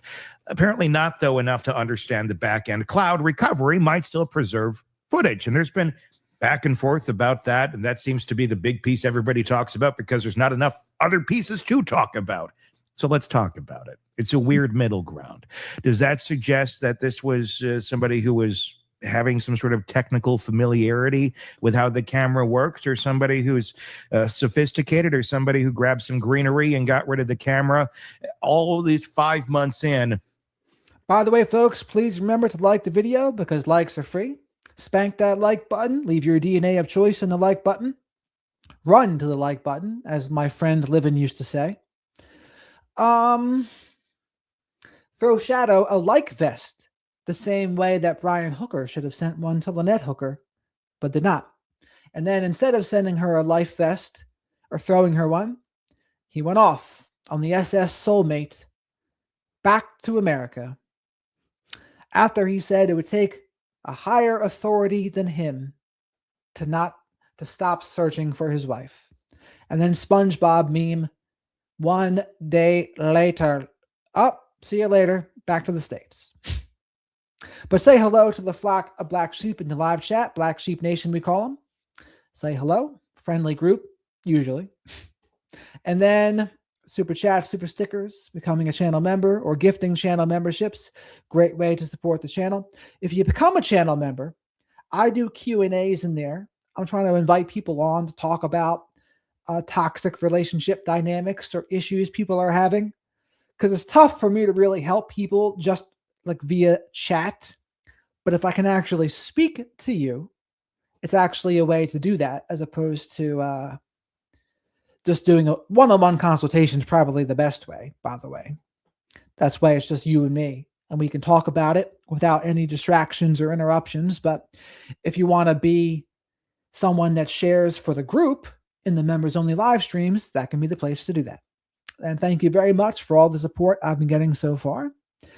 It certainly does look like Jen Coffindaffer here is coming from a tennis outing.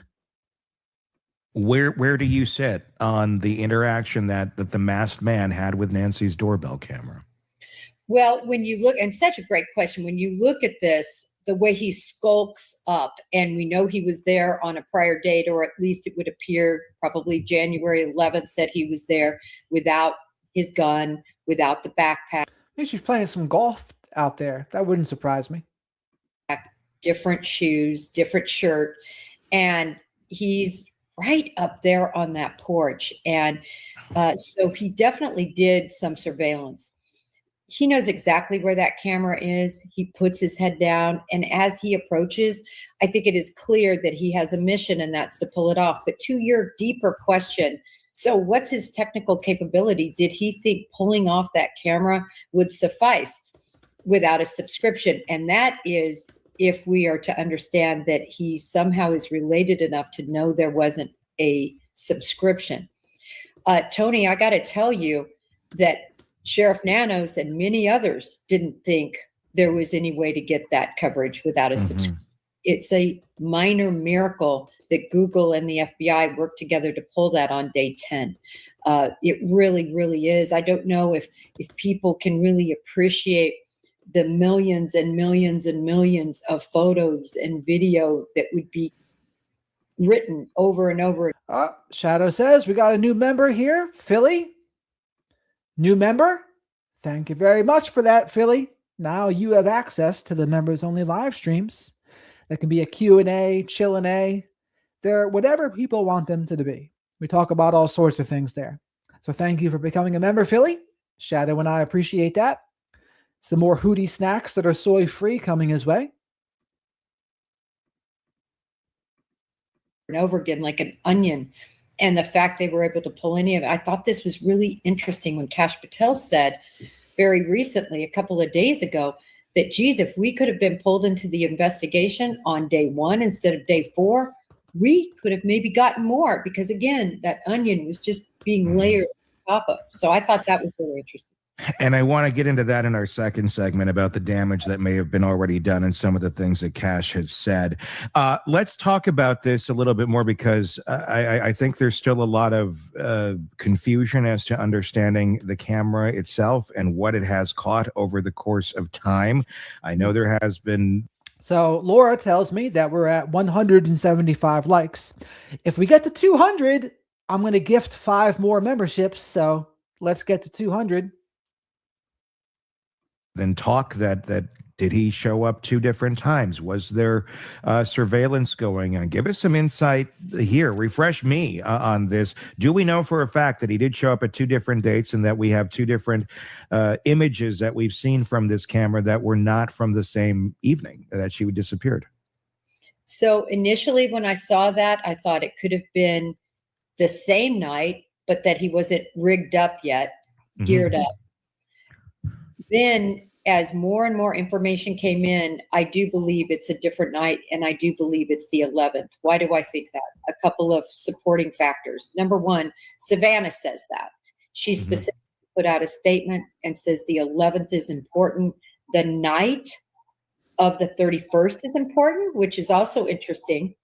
And then the other thing that is, to me, factual, what I can put my eyes on and say is different, appears to be the lighting. So on the 1st, when she was abducted, at that time frame, there was a full moon. The 11th, it was a waning crescent. So a sliverish of a moon. Miss Jennifer is one smart cookie. Less lighting, and you can see that. In addition, I don't think he would have changed his shirt. If you look closely, his shoes. You can take the backpack and not put the holster on, but I do think it's going to be likely a separate day.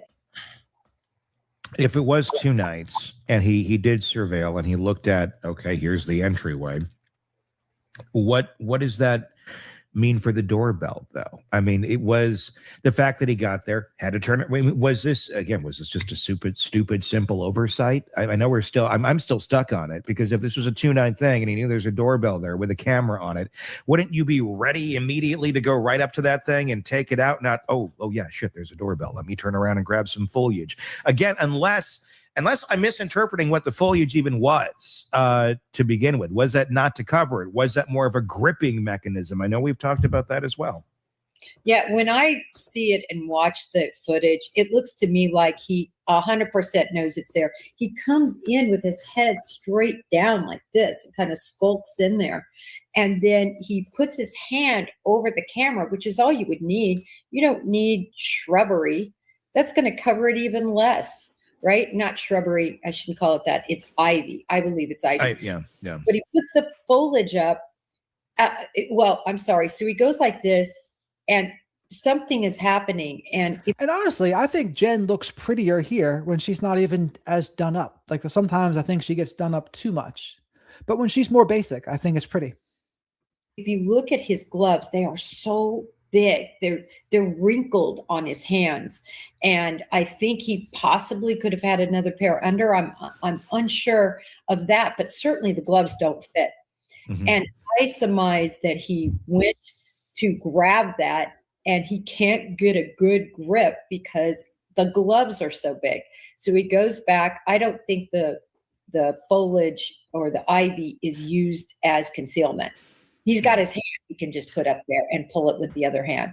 I think he's having a gripping problem. And part of the reason I believe that is if you look at the mechanism that actually held that camera, it has ivy that's on it, like in it.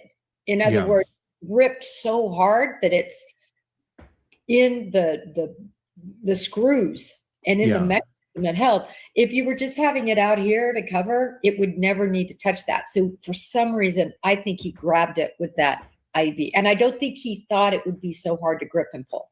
Yeah, it's almost like we've been almost misinterpreting the purpose of the ivy to begin with, if that's what it was for.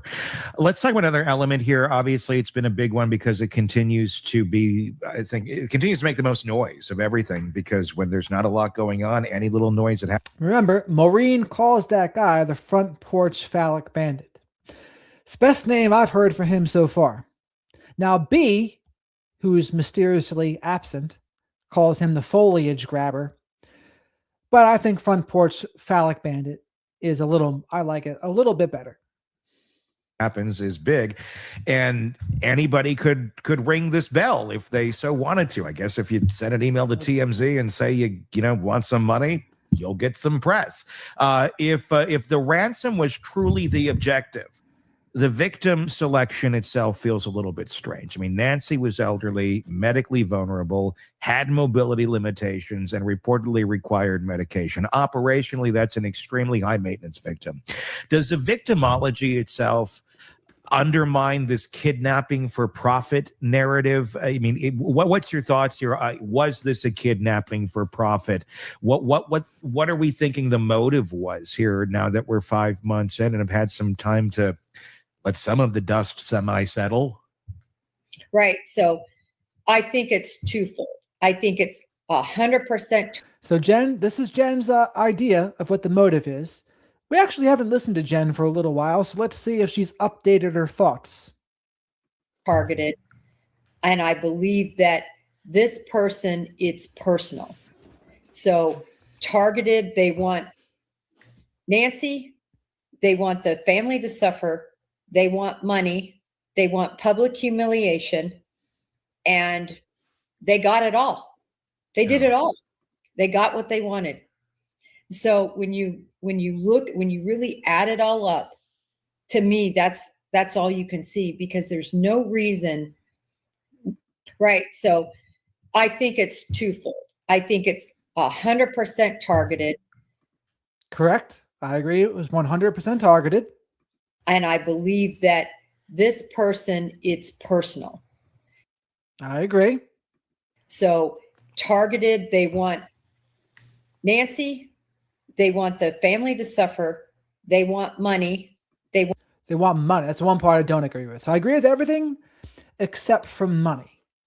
Because how did they get money in this so far? I don't think so. But I do think punishment for sure. Punishment, revenge, humiliation, embarrassment. Yeah. I think they wanted that for Savannah, and they got it. I just don't think they got money. Does anyone think they got money? Want public humiliation, and they got it all. They did it all. They got what they wanted. So when you really add it all up, to me, that's all you can see, because there's no reason. I do believe this. I don't believe that they thought that she, and this is just what I believe, that she expired.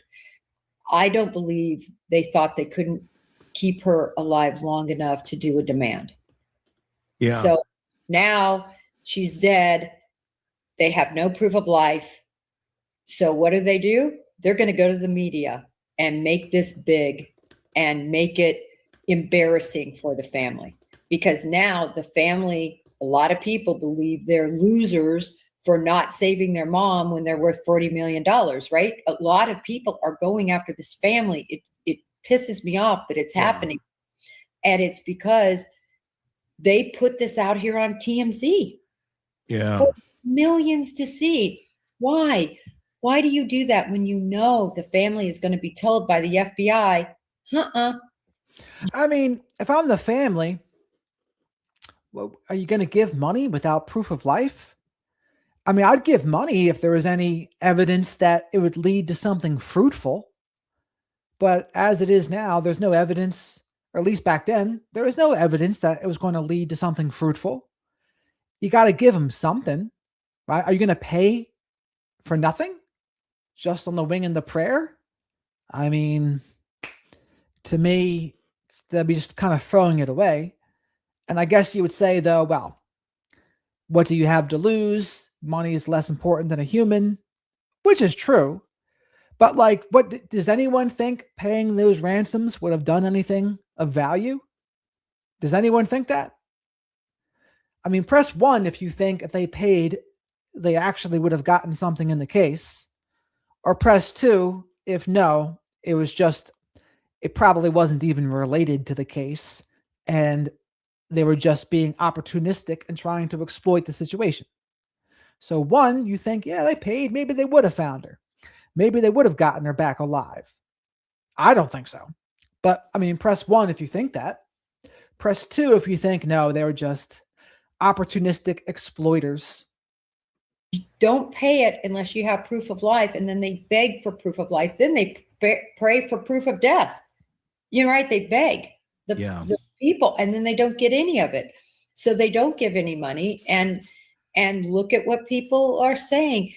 This people, when you ask if they're sophisticated, they're a dichotomy for sure. But you know what, Tony? They've accomplished exactly, I think, what they wanted to accomplish. The Guthrie family suffered, Nancy. And I agree with that, because I do think that was the motive. I don't think the motive was money. I think the motive was punishment, revenge, suffering.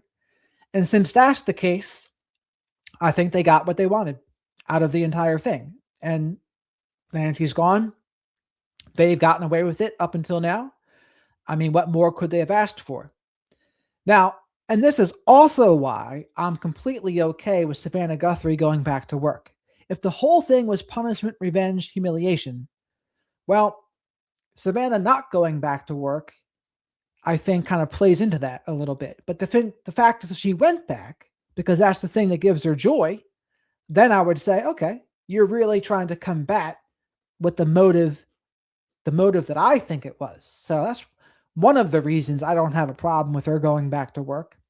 But I also think, like, life has to go on. I don't know what else she would even do. I mean, where would you look? You're going to wander the desert like Moses? What are you going to do? I mean, you got to have a targeted search area, right? Are you going to work alongside the FBI's task force? You'd probably just get in the way. I mean, you hired a PI, so you're doing what you can. But then if you're not a professional, there's a limit to what you can do. I think anything she would do, it's just kind of would make you feel better about yourself, even if you're not really accomplishing anything, and would maybe make other people think differently, I guess, too. But overall, I think, her life, she's still here. And most importantly, perhaps, I think Nancy Guthrie would have wanted her to go back to work. And I think that because when we watched their videos when Nancy was on the show, I'd always remember Nancy said to her when Savannah said that she wasn't sure if she wanted to move away to be on TV, etc. And Nancy had said, if Savannah didn't want to do that because of me, then I didn't do my job as a parent. And to me, that spoke to a lot of wisdom that Nancy Guthrie had. And she seemed to have a good energy and a good spirit. Anytime we've watched her on today's show, seemed like just a very loving, caring older woman. And she got along really well with Nancy. And it's kind of what cemented my opinion that that was the motive, to get to Savannah, because I saw how well they got along.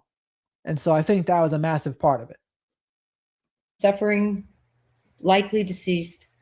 They got exactly what they wanted, and they haven't been caught by the FBI yet. So is this just, I mean, was money ever a motivation? Do you think that was the original plan here and it just went horribly sideways and then they got really angry? Like, damn it, she died. Let's make the family suffer. I mean, it just seems so cartoon villain. I mean, where it's like, oh, I want to make them suffer. They're like, I mean, that does. And remember, folks, if we get to 200 likes, I'm going to gift 5 more memberships. I get 10 memberships to gift a month. I think I've already given 5. So if we get to 200 today, I'll give another 5. Does exist. I mean, we've seen like Koberger and things like that. There's sadistic, horrible human beings out there. I guess they'd have to be that if we're going to go down that road of they're sitting in a corner and they really enjoy watching other people suffer. And I guess how much of the vehicle is that is driving whatever occurred here? I think that's what's driving it. Yeah. I really do. And if you want a family to suffer, if you want, I mean, that's what you take away from them. You take away their money if you can. They couldn't. You take away life, and you take away their positive prominence in the public's perception. And you have people pointing fingers at all the family members. I mean, basically, you have people. I saw a survey, ridiculous. Millions of Americans believe Annie Guthrie and Tommaso are responsible for this. I know, and it's people will dig into whatever bullshit, and it's hard to get them out. I guess, I mean, it's a weird motivation for something like this. I mean, granted, so many cases are weird, but just to inflict pain. And again, I'm in the middle with it, right? I'm not saying Annie and Tommaso should be accused of anything. All I've ever said is they shouldn't be cleared, because only a DA can clear people, as former DA Matt Murphy has said. So some people go too far. And honestly, some of the videos we've watched, they certainly encourage that kind of thinking. Like the side-by-sides, oh, look at Tommaso, look at the person on the porch, or some of those other AI videos that we watched. I mean, they're all but accusing them of doing it. Now, they have their little disclaimer in the beginning. Oh, this is just an opinion, but everything they say in the video like pretty much contradicts the disclaimer on people, and that's the goal. I guess why? I mean, why Nancy? I mean, is this something where, and I'm wondering if there's another piece to this that we're not seeing that is in the hands of the authorities or in the hands of somebody. That is there a message that these people wanted to get out, or this person wanted to get out, and that has been delivered to a media outlet, but somebody has said, no, we're not going to put this message out there for you? Were they using this as a vehicle to get attention, is what I'm saying? They got their attention and said, okay, now's the time. The stage is set. I can give my message. And they gave their message, and they're like, nope, we're not going to publish that. That would make a little more sense than just, okay, we inflicted pain and damage and suffering, and now we disappeared. Well, have they disappeared? I keep asking. I keep asking this question. If you look at the first 2 ransom notes, clearly law enforcement believed them to be legitimate. Yeah. They had very particulars in them, what she was wearing, all of this, and they would not have orchestrated all of those, the conglomeration of the family coming together. So did we hear that ever? Did we hear that the first ransom note said specifically what she was wearing and information that only they would know? I guess TMZ said that maybe, but we didn't see them. We didn't see the notes, so I don't trust TMZ. I mean, why not show us the notes then? All right, TMZ, okay, show us the notes. Why didn't you show us? Why didn't you show even Brian Entin? Like, this doesn't make sense to me. Together to reach out if they didn't believe in them. That's just facts. So Yeah. believed it. And Savannah has said, I believe the first two are real. That's what she believes. And I think that's from the totality of what she knows from law enforcement. So if we're to believe the first two are real, remember there's 6 letters, 6 emails, I should call them. They're not letters, they're emails that went into the servers in two. And right, Mace, it's really just what Harvey's saying. Like, we have no way to prove his claims, right? He could just be talking because we didn't see it. So he talked, but do we believe him? That's the question. 2 different local Tucson affiliates. When that didn't get the play 12 hours later, it goes to TMZ, which of course is going to get the play. They are a huge, you know, that's what they talk about. Celebrities, Savannah's a celebrity, and true crime. You mix that all together, it makes sense to go to TMZ. But not for money.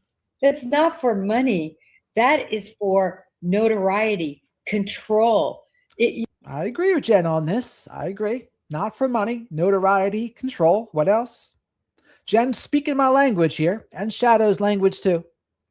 Think of it as a person who sexually assaults somebody. Yeah. They control of the whole dynamic, and how better way to get control than to send those letters out. But I followed up with this, Tony. You know, there's been about 6 other letters, including 2 that came the day Savannah returned. Right? Returned to the set.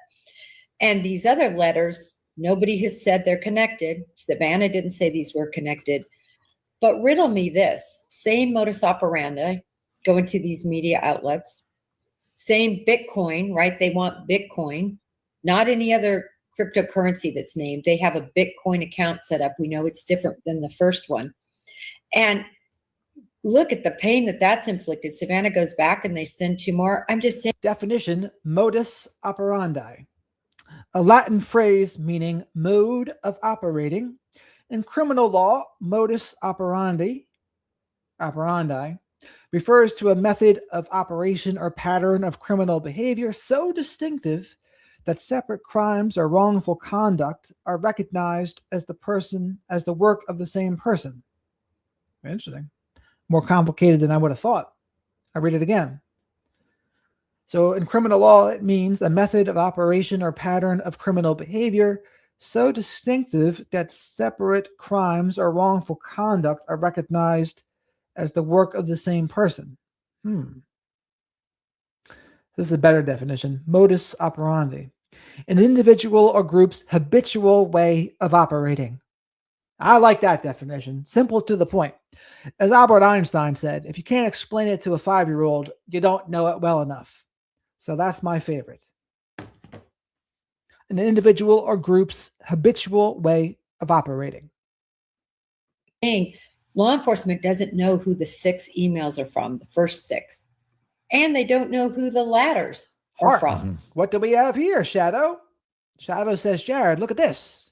And he said, United States Dale gifted 5 the Wizard of Radical Self-Respect memberships, Shadow. Can you believe it? He says, Dale is the best. Shadow also does not like vaccines either. But we definitely appreciate the super chat. Lots of soy-free hootie snacks here for that. And the lords of YouTube Random will decide who gets them. So let's see. Let's see who the lords of YouTube Random decide get these 5. But thank you so much, Dale. You are awesome. And Shadow and I are very grateful.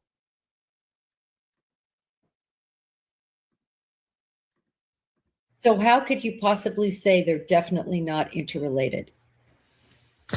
If those first emails were legit and there was information on them that only they knew, let's assume that that's what they are for a moment. Because I know there's been a lot of kerfuffle about that too, where it's, well, they could have figured this out by just doing some Googling, doing some AI work, and you can make something sound pretty real, even if it's not. But let's say that there was something there that we're not aware of, that hasn't been published, that, yeah, okay, this clearly has to be the person because only they would know this. Did the FBI give the bad advice? Was that bad advice to say don't pay it early on without proof of life? Now, obviously, you want the proof of life, but if you have such really solid info on this thing that really only they could know, there's coulda, shoulda, woulda, but was that the wrong advice in a situation like this? Well, my thing is, what's the quid pro? Well, the other good quote from Albert Einstein is, life is like a bicycle. In order to keep your balance, you must keep moving. Quo. You give, but what are you getting back? They disappear with the money. And, looking at this whole Bitcoin, and I mean, I was on a Bitcoin terror for about 3 weeks and had a list on that was so good. The bottom line is, to say that can't be traced is just not correct. Then why hasn't it been? What's that? Then why hasn't it been? Well, there's been no deposit made that's been withdrawn.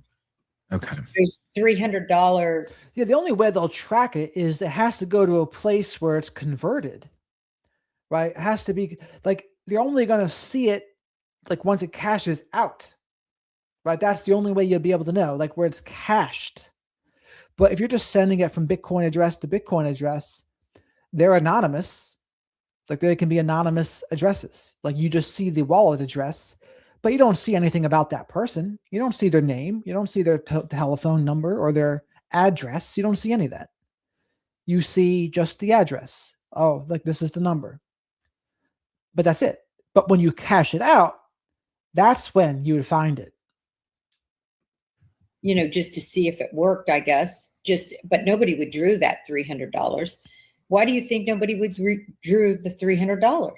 Because I think they're concerned, if I withdraw, could there have been something, a parameter put into place where I'm going to be. So that used to be the case, Julie. You used to be able to do that because you used to be able to like go on Binance and just create an account, and you didn't have to use your name or anything. No KYC, know your customer. But that's changed. So now you'd be hard pressed doing that now. Now you would need KYC. So whether you do Coinbase, Binance America, Kraken, fill in the blank with another exchange, they're all going to get your information now. Because like anything like crypto, when it can be the wild, wild west, they don't like the secrecy. But again, right, people would always say, oh, I can do crimes with crypto. It's like, well, you can do crimes with cash. I mean, how do you think drugs have been bought since their inception? Cash. Does that mean we should get rid of cash? Well, you ask the big corporations, they would say yes. Big corporations, the credit card companies, they want you to use debit and credit cards for everything. Why? Because they get a small percentage of every transaction fee when you use a credit card or a debit card. When you use cash, you don't enrich the banks at all. So in reality, you should be wanting to use cash for that reason, but instead, most people, I would say less people use cash than ever now. And now if you see people that use cash, you're like, what are you? You a server in a restaurant? Are you an exotic dancer? What are you? Right? So that's like, they would say something, or a bartender. Who else is getting cash?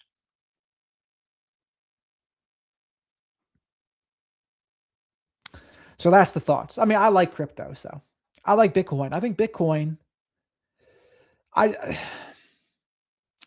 never really bought into the, oh, it's just for crime narrative. Now, there's certainly some scams, but there's also scams involving cash too, right? So I've never really bought that crypto is uniquely bad because of the scams. It's like, no, there could be scams with cash too. Traced? Does everybody get where I'm going with this?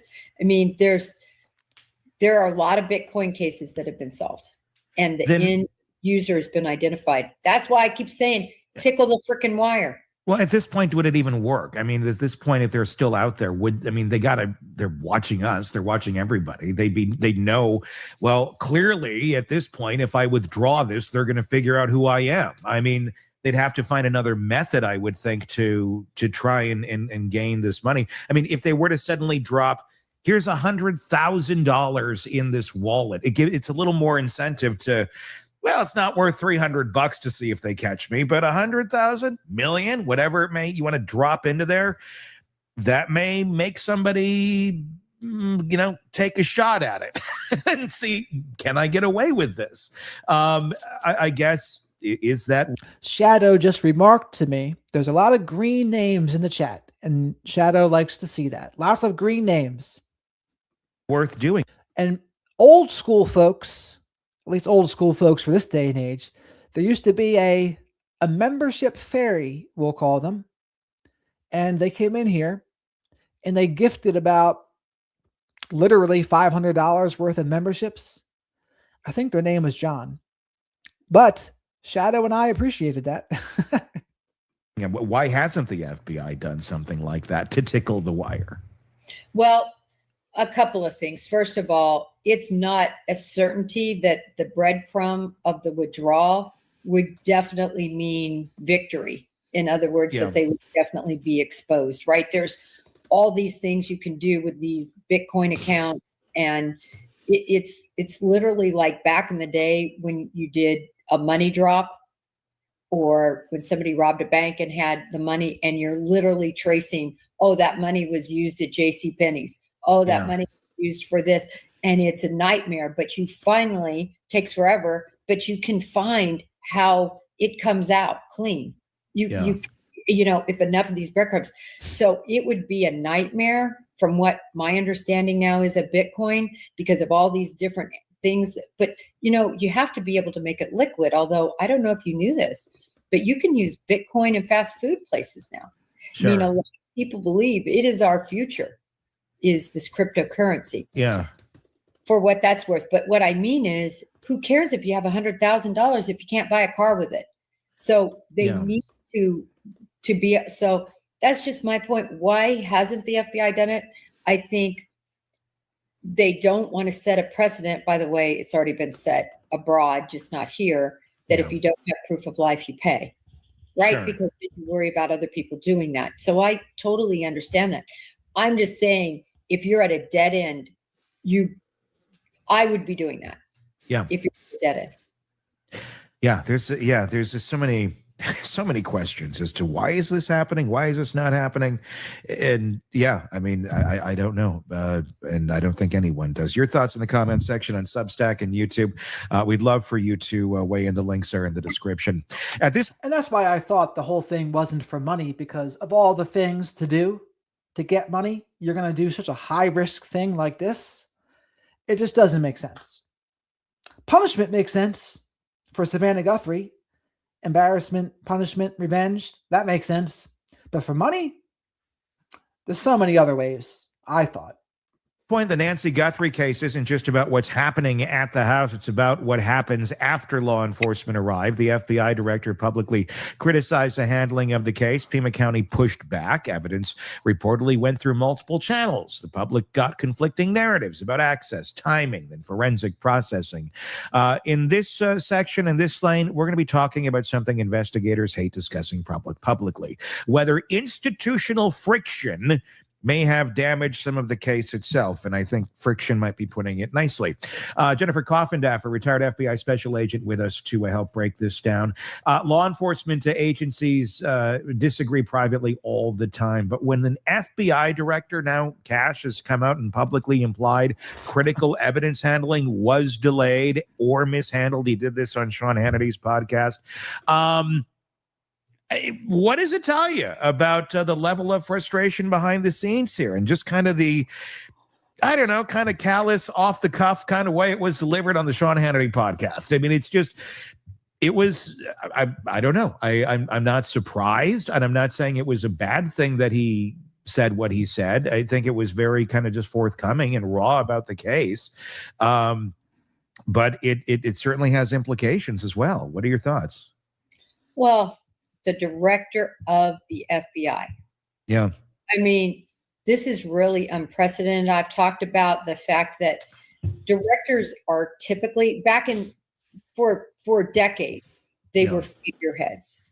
they were not in the weeds of investigations. That was trickled down to the assistant directors and then down, of course, to the field agents. Remember, it's the field agents that really have most of the power. They're the ones actually working the cases and making the day-to-day decisions.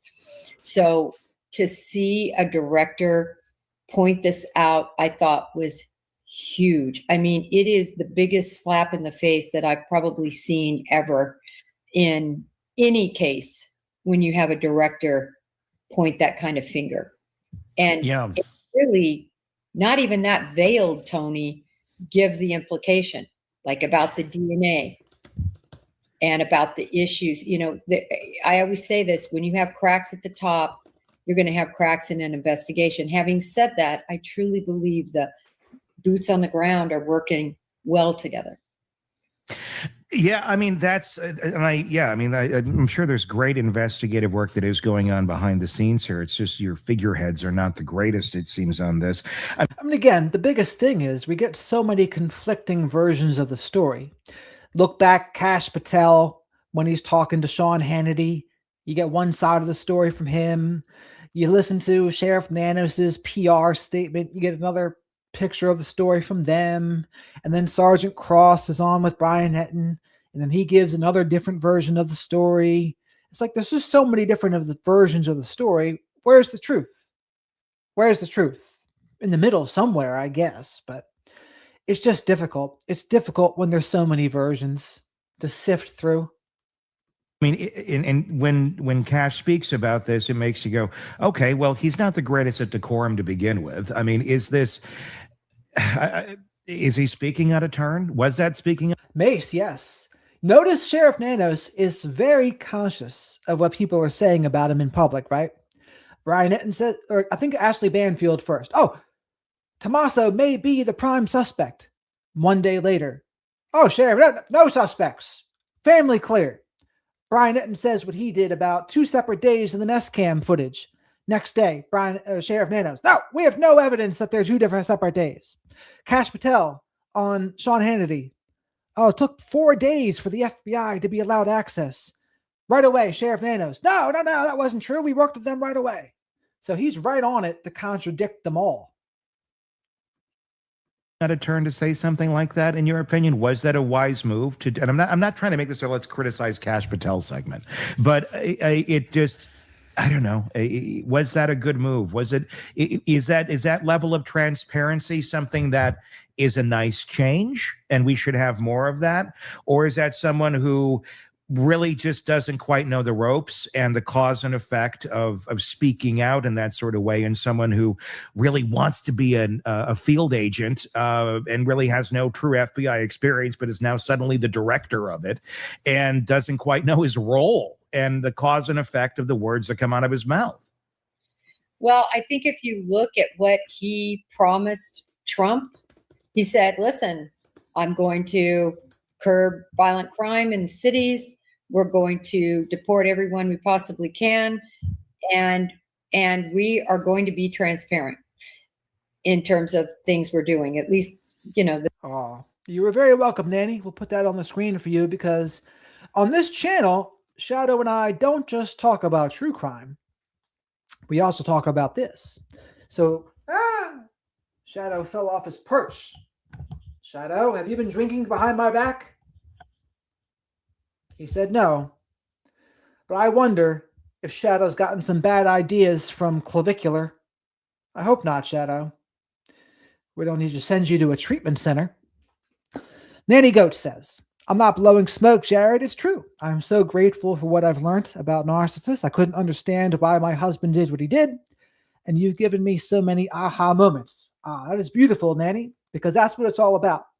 When you're confused and you don't know what's going on with them, and then you hear it laid out the way I try to lay it out in my videos, it gives people those aha moments. And those aha moments are some of the most validating things people have heard for ages, because basically, when you're in a relationship with a narcissist, it's a tug of war for reality, right? They have their version of reality that is distorted. And over time, they try to get the other person to be subscribed to their distorted version of reality. So when you're used to being invalidated constantly, belittled, guilt tripped, controlled, then when you finally hear what's going on, it's like, oh, thank goodness. Thank goodness. I feel seen. I feel heard. I feel understood for the first time in ages. So that's what we try to do here. So thank you very much for that, Nanny. Shadow and I are happy to help. The things they decide they want to be transparent about, and he's transparent for sure on this case. So, you know, I think it just depends on your lens. I mean, you're talking right now to a 25-year-old or a 25-year vet of an institution that I just thought so much of. And we did things so differently when I was in. We were so quiet. We just did our work. And in this new age of social media, and it's a whole different can of worms, I think. How does that affect the operation of the investigation when things like this are being spoken about publicly? Maybe this is the new norm. Maybe this is how things are going to be going forward, whether it's Kash Patel or whoever is in that position. I don't know. Again, I'm not trying to make this a rip on Kash Patel segment. I'm just trying to understand the dynamics here of what's going on, and if this is how things are being handled now, is this for the better? That's kind of where I'm at. I don't know. This is the new norm, I think. This is not going away unless they get somebody after Kash Patel. If they hire somebody like a Chris Swecker, who used to be number 2, you know, AD over the entire criminal. If they get somebody like that, you're going to see it go back to more how it used to. He will certainly be, he's a great public speaker, and he'll come out a little bit more. But, you know, he was considered for the job. If you have somebody like that, an old school that was an FBI agent for decades, or at least 10 years, I think, probably 10 years. I don't know. It was a long time. Maybe it was 2 decades. Anyway, nevertheless, you're going to see that. But this is a new age type person. Kash Patel, I mean, he came in, he said, I'm going to get rid of headquarters. He's getting rid of headquarters. I'm going to take everybody from there and I'm going to put him out in the field. I have to say, he's following through with everything he promised, and we're going to continue to see this. But wow, I think it could have a big effect if he's going to talk about different local offices in this way. Well, it makes me wonder a little bit. And I'm trying to look at this, you know, with open eyes on every perspective of this, and really kind of take personal opinion and things out of it. In a way, the way that he did call this out, and basically, and I'm just kind of paraphrasing here, but talking about the first, 4 days here, 72 hours of if we had got. Also, welcome to Ellie and to Sweet Caroline. Great members of the channel here. And also, we're at 199 likes. When we get to 200, I'll gift 5 more memberships. So 1 more like out there, and the membership's coming your way. Gotten a call earlier, we had resources. He said he had a plane ready to go. He had all these things that were ready to go, but they weren't launched because they weren't given permission locally to go in and assist. In a way, it kind of puts other departments on notice to a certain extent of, okay, if you think you can handle this and you really can't, let's be smart about this, and let's call in the FBI and let's use the resources when we should, and not, think we can handle something that we can't. But at the same time, it also does state, I wonder how different this case would be had they been called in sooner. 2 different things, putting other departments on notice, it seems, and also at the same time, what could have been done differently? What do you think we would be sitting here talking about today had the FBI been involved from the first 24 hours? Well, first, Tony, I do want to say this, is that when you're talking about a public official, which is exactly what Sheriff. So the 5 memberships have been gifted. Shadow and I thank you very much for helping us get to 200 likes. So let's see who the lords of YouTube random decide will get these memberships. Nanos is, right? As opposed to Kash Patel, he's an appointed official. So at any moment, Trump could say you're fired. Yeah. Right? And everyone should also thank Laura, because she's the one that even told me that this was a thing, to be able to gift 10 memberships a month. I didn't know that until she said that. So thanks to Lauren. or Laura, I should say. Laura is anxiety art adventures. Big difference. But I think it is important to be transparent to the public when you're talking about a public official, not in an after action report, although that might have had less issues with this case. So let me make my point more clear, because I'm not being clear. Tony, when you come out at the beginning of a case, in the middle of a case, and all of this comes to light, just think of what this has done when you talk about the adjudication of the case, the defense attorneys that are drooling to take this case, because we're watching out publicly what Kash Patel is saying about the screw-ups in the case, right? If you don't have that, if Kash Patel doesn't say anything, if Nanos kept his mouth shut, you just have balls that were dropped that nobody's really going to know about. And my belief, you let everybody know about in the after action. You break it out publicly. Oh my gosh, it was 4 days. It went to the wrong lab. But to do it right now in an ongoing case, I think is more detrimental. And Iced Coffee is correct. They should have definitely been doing better and more for the Epstein victims. Absolutely. I agree. Than the good it does. So that's my take on that. How should Nanos be responding to this sort of criticism when the interest ultimately for everybody here is finding Nancy Guthrie, dead or alive at this point? But it seems to be we're playing more of a ping pong game of ego. It's not my problem. It's not my problem. If I did this, if I did that, and it's rather than actually, hey, let's look at the ball here and look at the game and figure out what we need to do best, not, who's swinging something bigger. I mean, that seems to be what this is turning into more than the actual, purpose of the game itself, of finding Nancy. Well, you're right. I mean, when you look at mainstream media, even social media, even our podcasting, we now have, at least 10 to 25% on Nanos and on the relationship with the FBI. Because that is what's front and center, is how has an 84-year-old woman with the abductor on camera not been found? Okay. Yeah. 90 days in, how, or almost 100, how has that happened? And so that's why you have media, social media, you and me and everybody else going, well, maybe we really need to look at this deeply. And we're seeing all these cracks within the decision-making early on. So I think that that's the genesis for why all of this started. Like you said, that we're so off base in terms of Nancy becoming almost an afterthought to the focus right now. And it's really sad, but when you look at it, it's what are the investigators doing behind the scene? And they're still carrying on, no matter what we're talking about. Yeah. I mean, no matter what the public facing thing is, there are certainly the people on the ground are what matters more than anything else.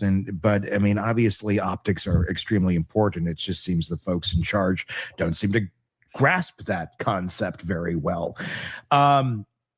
There's just there's so much to this that obviously feels like it could be done better. But here's where we're at right now, and hoping for the best. Your thoughts in the comment section on Substack and YouTube. Those links are in the description. The public has largely consumed the Nancy Guthrie case as a who took her mystery, but another possibility hangs over the investigation. What if the public-facing narrative itself is misleading? The ransom notes may be noise. The camera tampering may have been partially performative. The offender behavior may not align with the motive people assume. And sometimes in cases like this, the most dangerous thing investigators face is not a lack of evidence. It's evidence pointing in conflicting directions at once. We were just talking about Kash Patel. We were talking about Nanos. We were talking about almost the statements that Kash has made publicly on Hannity's. Should I start doing what Tony Bruschi does and put my Instagram, Facebook, and Tickety-Talk at the bottom of the screen, and my usernames? Jared Mello on Facebook, Wizard of Radical Self-Respect on Instagram, Revenge of the Black Sheep on Tickety-Talk, Wizard of RSR, I believe I am on X. Same thing on Threads. Podcast about if they had been brought in a little bit sooner. Oh, hark! Shadow says, "What's that, Jared? I smell some soy-free hootie snacks." And I said, "You are right, Shadow." Sweet Caroline, thank you so much for the super chat. Shadow and I are very grateful. And Sweet Caroline says, Sweet Caroline's from the land down under, Shadow. Shadow's like, I wonder what kind of animals they have down there. The marsupials, what kind of owls they have in Australia. But Sweet Caroline says, for the most informative, balanced, and fair channel out there, thanks, Jared and Shadow.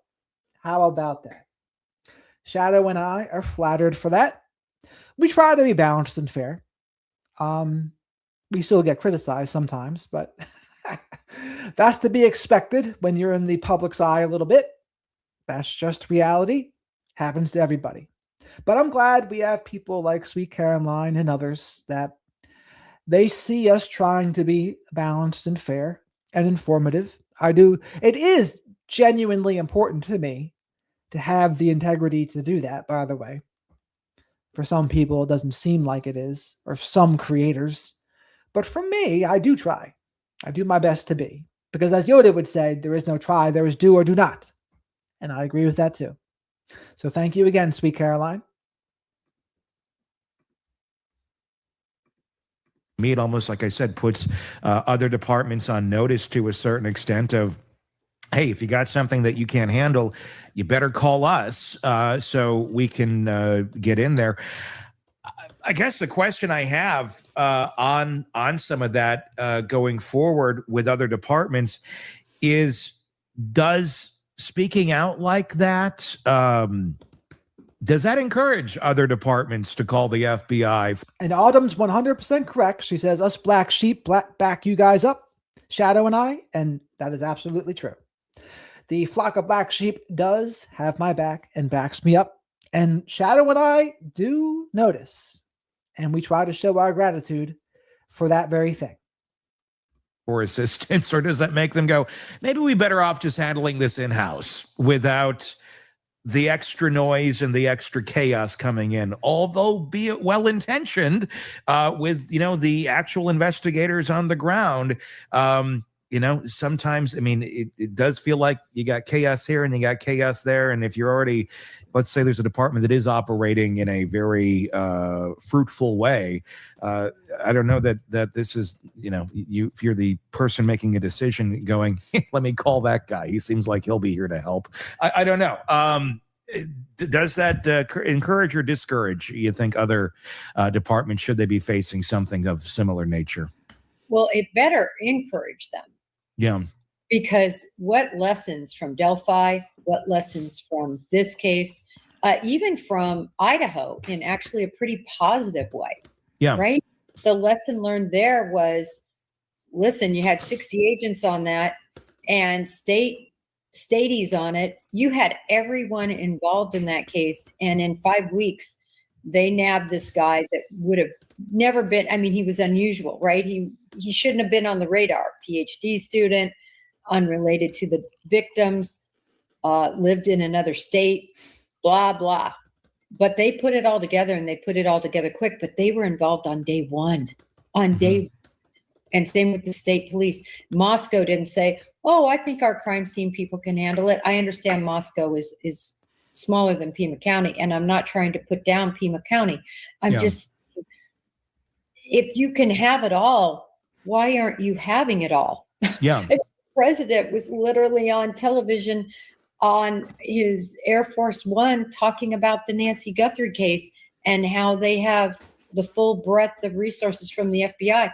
If I'm a sheriff, I'm like, perfect, because I'm going to look really good when this is solved. It doesn't matter that the FBI solves it or you aided in solving it. That is the piece. I still say any missteps or misjudgments from us looking in by Sheriff Nanos are strictly because of ego, not because of incompetence. I don't even think he's incompetent. I think the ego leads directly to incompetence, though, right? I think they're kind of intertwined. His ego, the narcissistic tendencies, the vindictiveness, the micromanaging, it leads to incompetent decision making, right? So you can't completely untangle the two. They are linked. The ego creates an incompetent sheriff. I just his ego got too big. Yeah, I mean the two can play hand in hand, and one can destroy the other. The ego can destroy the competence, or severely stain it.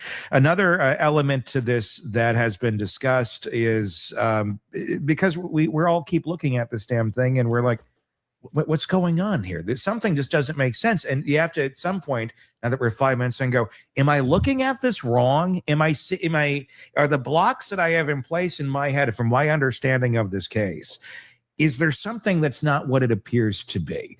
And now the discussion is kind of going to, well, are there elements of this that are staged? Is there a staged narrative? And I'm in no way going down conspiracy routes here by any means. I'm talking about whoever the perpetrator is, did they take steps to essentially lead investigators down another path? What are your thoughts on that? Is there any elements here? Is there anything you're saying that I'm not or others are not that leads you down that road in any way, shape, or form where objects here in the rear view mirror may be closer than they appear?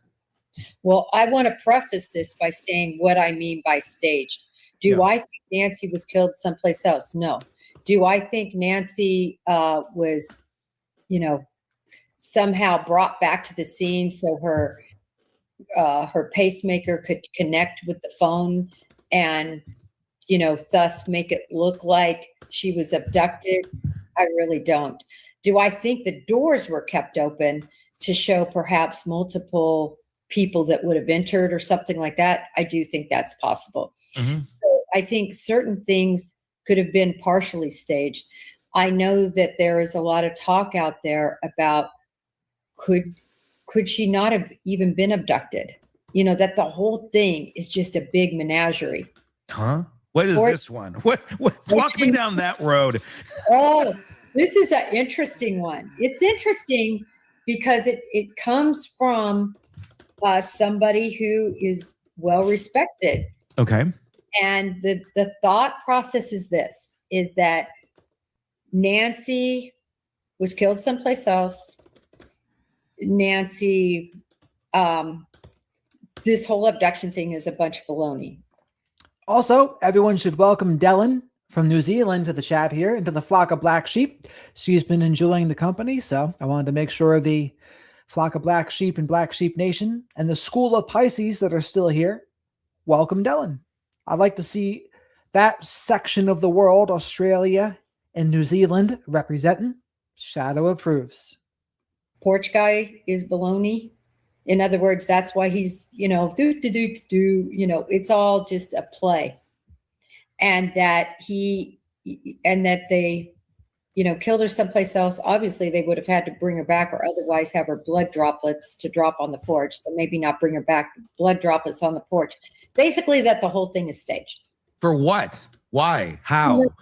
For murder. That they murdered her separately. That was the motive. The motive was murdered.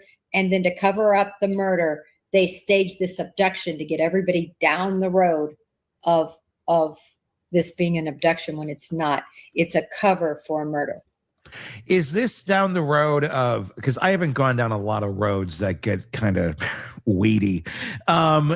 Is this one of those where it points at family members or something like that? Is that, or because I'm trying to understand, and I'm in no way am I blaming a family member. I do not believe that whatsoever.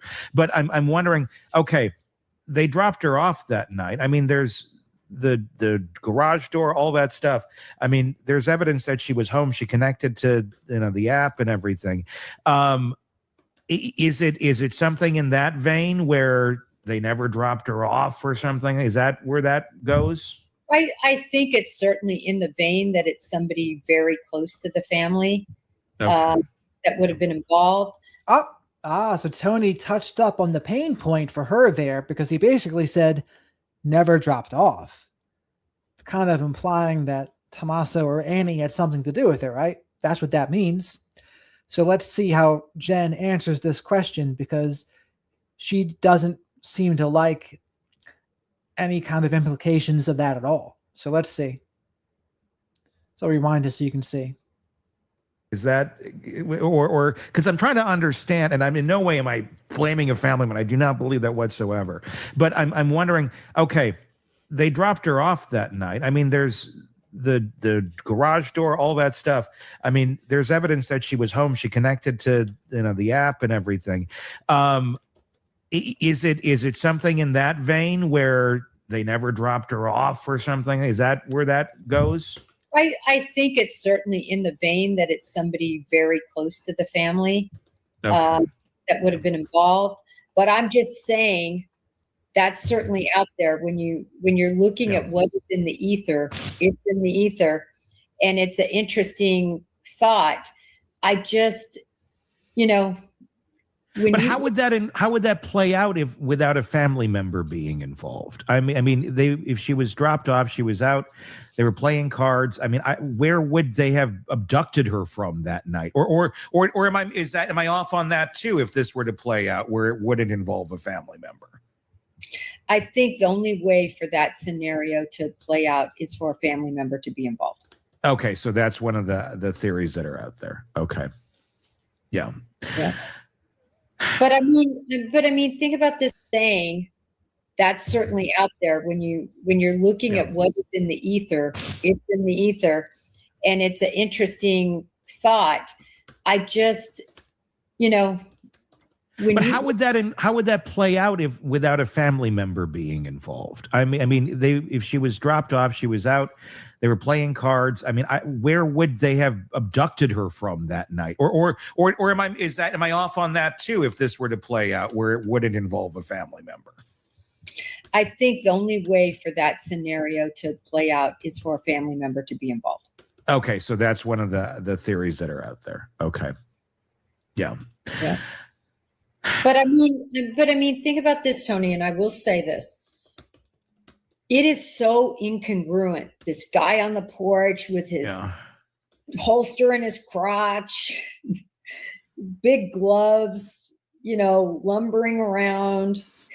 That's the problem with this case, is it does not comport with any other kidnapping that you would. It doesn't. See, that's no. the problem. It doesn't. And I mean, I'm just thinking about that for a second, because this is the first time I've really absorbed that one. So like my wheels are turning on it. You would have to essentially, I don't even know how this plays out. Like, what is she accidentally dies? Again, if she accidentally dies, why would you be doing this? So let's for a second say somebody killed her. Well, here's the thing. I used to blink more depending on the lighting. And now that I'm thinking about it, I might start blinking more. But they say it could be a symptom of autism, the blinking a lot, neurodivergence. Lack of blinking, I think, is a sign of, they say, psychopathy, I think. And then we got to blame it on somebody else because we don't want to take the blame. So then what? You suddenly have all of the gear to make it look like you're gonna kidnap her. Quick, let's get on our kidnapping outfit and show up on the porch so it looks like this. I mean, again, it's just like step by that's why I've never gone down the road, because you do, and it's like, no, it just doesn't add up. Again, you've been down this far deeper than I have. Mm-hmm. What other crazy ones are out there right now? And I'm not trying to give light to them, but I'm curious as to where people's minds are going on this. I mean, I would say that is probably the biggest one, and this is what has people wondering. Yeah, they believe that because nothing. So psychopathy is a version of antisocial personality disorder. No empathy. They're also narcissistic as well, except they're more dangerous than a regular narcissist because they're more cold and calculated. A lot of times psychopaths can be the sexual sadist variety. Not always. Because here's the thing, there's functioning psychopaths in society as well. Shadow and I, we once read a book called The Wisdom of Psychopaths. And there's basically, what they were saying is, there's psychopaths, they're out there. They're 1%, maybe. They're not like an extremely high percent, but 1% of 7 billion is how many? 70 million people, maybe? What's 1%? What's 1% of 7 billion? Whatever that number is. So there's a fair amount of them out there. And they're not all murderers. They're not all sexual sadists either. But there's people out there that they're not there. They're just not there. No empathy, all about them. And they just want what they want. And the most you can hope for in those cases is, well, I hope what they want isn't too horrific, right? Okay. Now you give a psychopath and maybe their goal is just money. Well, considering the alternatives, not as bad, but they can certainly do some harm, right? So they can do harm. Absolutely. Nothing has been released, but again, the public isn't entitled to all this information. No. They believe that because there's no footage, if you so 70 million, is that what I said? So good. But still though, 70 million is a lot of damn people, right? 70 million people walking the earth that are psychopaths. Shadow says, you know what, Jared? So that's like what? You look at a baseball stadium that has 20,000 people. 1% is 1 out of every 100, which is 10 out of every 1,000. And then, so times 20, 200 for every 20,000 people. So 200 for every 20,000 people that are out there, there will be 200 psychopaths on average. And let's have a game with it, right? How many members of Congress are there? 540 something? So that would mean, what did I say? 10 for every 1,000 is what I said. So that would mean there's probably at least five in the Congress, right? And you can even make an argument that the percentage might even be higher in a place like that, right? Well, they don't have anything showing that she was dropped off. They have the garage door that goes up, this 2-minute time frame that's been disclosed where she goes in. And it's, in my view, it's... that's beautiful text. Well, put that on the screen. It's so beautiful. Look at this. Text and roll. It's like a little, what would you call these things? Puzzles? Snake puzzles? What do they call these? Jane, you're probably not wrong. There's some narcissism, Machiavellianism.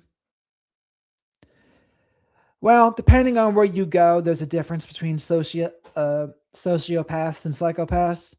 In America, they're both technically antisocial personality disorder. But in Canada, they make a difference. They define the difference. What I used to hear is psychopaths are born and sociopaths are made. I'm not so sure I believe that anymore, though. Maybe. But this is cool. Follow the puzzle. Follow the puzzle to the like button, chat.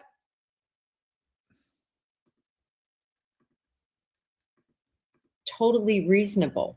I mean, I can't make any sense of why people don't believe. For instance, people are upset because there's an Uber driver that took her to Tommaso's and Annie's house that night. Mm-hmm. To me, that makes total sense. If I'm the one, like we're all family, and I said, listen, I'm in the middle of making, ravioli and Caesar salad and blah, blah, blah. I've got a child at home. Listen, Mom, Uber over. It's $5. Yeah. And I bet you anything, Nancy insists on it when she goes over there. Mm-hmm. That's my thought. So people want to extrapolate. Okay, the Uber thing is weird. I personally don't find that weird at all. So here's the difference, according to ChatGPT. The terms sociopath and psychopath are often used interchangeably in everyday language, but in psychology, they're informal labels that both fall under antisocial personality disorder, as I said. The differences are more about patterns and tendencies than strict diagnosis. So in America, they don't really talk about this. It's just under antisocial personality disorder. In Canada, it's a little different. So here's a clear way to think about them. Core similarity. Both tend to show lack of empathy, disregard for others' rights, manipulative or deceitful behavior, difficulty forming genuine emotional connections. Key differences. Emotional capacity. Emotions are very shallow in the psychopath or absent. They often appear cold, calculating, and detached. Sociopath can feel emotions like anger or frustration, but in unstable or intense ways. So you can see how they can both be dangerous for sure, right? But dangerous in different ways. Behavior and self-control. Psychopath, more controlled, organized, and deliberate, can plan actions carefully. Sociopath, more impulsive and erratic. Behavior tends to be unpredictable. Social relationships. Psychopath can mimic charm and blend into society, sometimes called high functioning. Sociopath struggles more with relationships, often seen as volatile or antisocial in a visible way. Origins. General theory. Psychopath, thought to have stronger biological or genetic influences, brain differences in emotion processing. Sociopath, more often linked to environmental factors, trauma, upbringing, social conditions. That's what I said as well. Psychopaths born, sociopaths more linked to being made. Important reality check. Neither term is an official diagnosis in modern clinical manuals like the DSM-5. Most people with ASPD are not violent criminals. That's a stereotype shaped by media. These are spectrums, not rigid categories. Simple analogy, think of it like this. Psychopath, cold and calculated. Sociopath, hot-headed and impulsive. So it's like what I said, though. They're not all violent. They can be all throughout our society, and certainly not always in jail either. At all. I don't either. I don't either. And I think it's a matter of if you use Uber or not. And then he takes her home, Tony. He by himself takes her home. So if you're the mastermind behind this whole thing, you're going to be the one that becomes the last person to purportedly see her. Yeah, I mean, none of it adds up, and again, I mean, and they've checked the family. It just doesn't. But I mean, I get people are trying to fill in blanks. I mean, there's responsible ways of doing it, and there's irresponsible ways of doing it. It just there's just some roads that just don't add up to make a whole lot of sense anyway you push it. And you know what? Occam's razor. Yeah. The guy comes, he does surveillance. He apparently did surveillance on the 11th and on the 31st. He's ready to do the hit. He's not comfortable with firearms, but he wants to have a firearm there. Not because he can't get an 84-year-old to comply, but I think because he's in there doing his best impersonation of Rambo. He gets all gillied up in really what is more of a costume than what you normally see somebody in. And he doesn't even Rambo in there. He's not going in there like most home predators, invaders. No, he's comfortable. He knows he's going to get caught. I think he has somebody else because there's that two-way radio sticking out the antenna. And then watch him as he looks off to the left, freeze frame that. I've got like 6 freeze frames where he's like, to me, there's somebody over there. And then they walk around the house, possibly go in through 2 separate doors. They leave those doors open. They go snatch her. They don't. By the way, folks, if you liked learning about the difference between sociopath and psychopath, please remember to like the video because likes are free. Spank the like button. Leave your DNA of choice in the like button. Make sure you subscribe to the channel. Coming up on 50,000 subscribers. Hopefully we get there in a decent amount of time. We're trying to pump out the content for you all, and hopefully we can make the content more engaging and interesting to get those numbers up. Say hello to the flock of black sheep in the live chat, Black Sheep Nation we call them. And as always, super chats, super stickers, and becoming a channel member or gifting channel memberships. Great way to support the channel. When you're a member, you get access to the members only live streams. And there we can do Q&As, chill-and-A's, and talk about whatever really. And sometimes people can come up and speak to me if they want to speak in front of the group. Could be an interesting thing. So that's kind of similar to a call-in show, but not quite the same. Easier though, really, than a call-in show. But yeah, thank you very much for all the support I've been getting so far too. Shadow and I really appreciate it because all the support goes to soy-free hoodie snacks. Bother to close them, and they whisk her off through the front door, which is pre-planned. The other guy is in the car. They gag her, put a hood over her face, carry her out. She's dripping blood because her skin is like crepe paper because she's on, all the different medication, the blood thinners. They throw her in the trunk. And when they get to their destination, they're like, oh my gosh, she died. Surprise. Yeah. I mean, that is the Occam's razor notion. And now Shadow says, what is this? Do we smell some more soy-free hoodie snacks?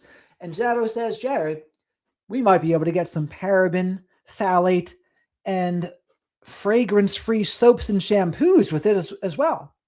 Gourmet hoodie snacks.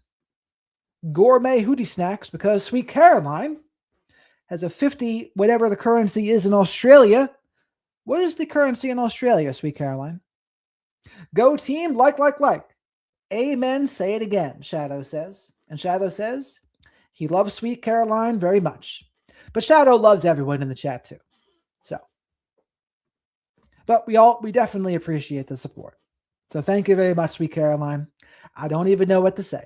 But hopefully we're providing the value to demonstrate our gratitude to everybody, because that is important to me. They're pissed. There's no way to get any money. And they put out those 2 notes, not to family. They don't go there with a ransom note. If you want money, you go there with a ransom note and you leave it for likely Annie and Tommaso to find. Yeah. When it's not law enforcement. Family is going to go there first. They're not going to immediately think, oh, mom didn't show up at church, her church meeting. I guess that means she's dead. Yeah. Is there anything, and we'll wrap on this, if you were running this investigation, Jennifer, right now, based on what we know, what would you be doing? Where would you be taking this? Is there anything that they have right now that you would say, put this out into the public? This can only help. This can't hurt. What direction would you be going here with this?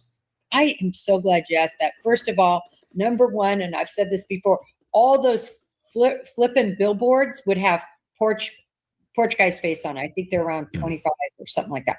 All of them, I would flip them. I'd have porch guy on them. Number 2, I would run a ridiculous flyer campaign in the Tucson area. I would have, if I were in the FBI, I would say, listen, we are printing up 1 million of these flyers. I want them on every grocery store, every tree pull, every barbershop, every place in the Hispanic community. Everything would be in both English and in Spanish. And so I would blitzkrieg. Blitzkrieg? Shadow says, isn't that what the Germans did in World War II? Sweet Caroline, thank you so much. It's from all of us. It doesn't matter who it comes from. Sweet Caroline's very humble. And we definitely appreciate your support, Sweet Caroline. And she's even, because remember, like I've always said, a good leader takes a little less than their fair share of the credit and a little more of their fair share of the blame, generally in the business world. And that's kind of what Sweet Caroline has done here. It takes less than her fair share of the credit. So Shadow and I notice. So thank you very much, Sweet Caroline.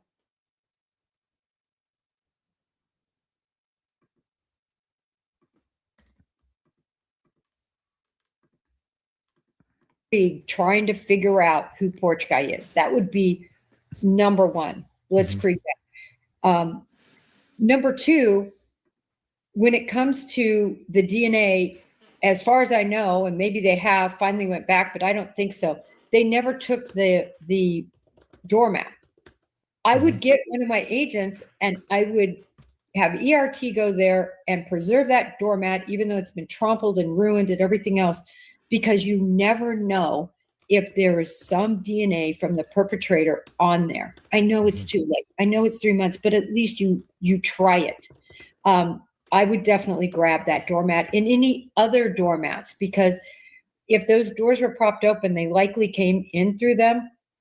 And people have things like mud on their shoes, hairs from their dog, a crumb from their, croissant that they had that morning. I would go back and grab all of that. I still don't understand how that wasn't done. Yeah. So I would grab that. Those stick out to me as far as the DNA. I like the fact that ABC reported they're at 5 different labs. That's where it should be. There should be multi-labs tasked with this. And I still don't think everybody should get excited about this hair, because hairs are transient. Yeah. But you never know. They could get lucky there. But I would jump on Porch Guy. That's their best lead. And obviously I would still be tracking that backpack. I know everybody says, there's millions of them that were sold. They still originated at Walmart. Yeah. Still be hunting that down. I'm surprised. I mean, I am surprised by the amount of things and roads that could have been gone down, or probably have been gone down, that I guess have been, as far as we're aware in the public, have led to nowhere, with like the backpack, things of that nature. But obviously there's back channel ways of getting things without having a receipt from Walmart. But I don't know that this is someone, I don't know. I mean, my conjecture would be that I don't know if this is someone who really thought well enough to get it through a back channel way and didn't just go to Walmart and buy it. As we see with so many of these cases, it's the shopping history that gets them. I mean, it hasn't in this case yet, right? I kind of think in this day and age, people buy things online. I mean, you can buy anything from Amazon, right? Would you be able to buy these things from Amazon? I think so. Right? What could you not buy on Amazon? You could probably buy that, right? Someone would buy it secondhand. Does Walmart have a deal with Amazon, or are they direct competitors? I don't know about that. I guess they're direct competitors, aren't they? But I wouldn't be surprised if they have some sort of arrangement either. Every one of those sold in that Tucson-ish area. Every one. And I would put my analysts on it, and I'd say, you're tracking this backpack until you figure out the end user, and you're calling them, and the end user's like, oh yeah, I got it right here. I would be doing that. That might lead to him. It's always, this is how it works behind the scenes. It really does. You take what nugget you have and you run it. And I'm sure that's what they're doing, and it's taking forever. How about the video, Tony? I would put a huge emphasis on that video. I'd take a 2-hour time frame, see where the people could get from 2:20 or 2:30, 2:29 in the morning, and do a huge radius. And I would also geofence the choke points for those. I'm sure they're doing this. They got to be doing it. Let's hope they are. And if not, here's some instructions on what you should do. Listen, it's not rocket science, but it is time behind the tiller, Tony. It is. When you do it for years and years, you just like whatever it is, you become good at it. And that's what I wonder about with this. And I know we've talked about it. Me and Robin have talked about it. Robin's out, by the way, today. His daughter's getting married. He'll be back on Monday. Is the old guard?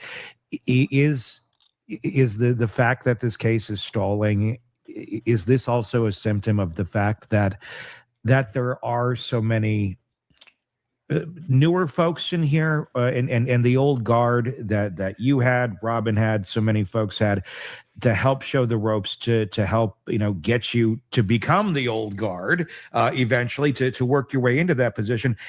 Are they just not there anymore? And are there too many folks that are just inexperienced? Not that there's anything wrong with not having experience, but they just don't have the extra folks with those extra reps in there that may be thinking along some of these lines for more creative ways of diving into an investigation. I think that's for sure part of it. If you look at this one, we know that the local entity that was put on it, the local detective, had 6 months experience. So he's just a self-check. He doesn't have the amount of time. Then you look on the Bureau side, and all I'm going to tell you is after 9/11, what happened was you had this huge shift from criminal, organized crime, violent crime investigators that all were forced to shift to work counterterrorism.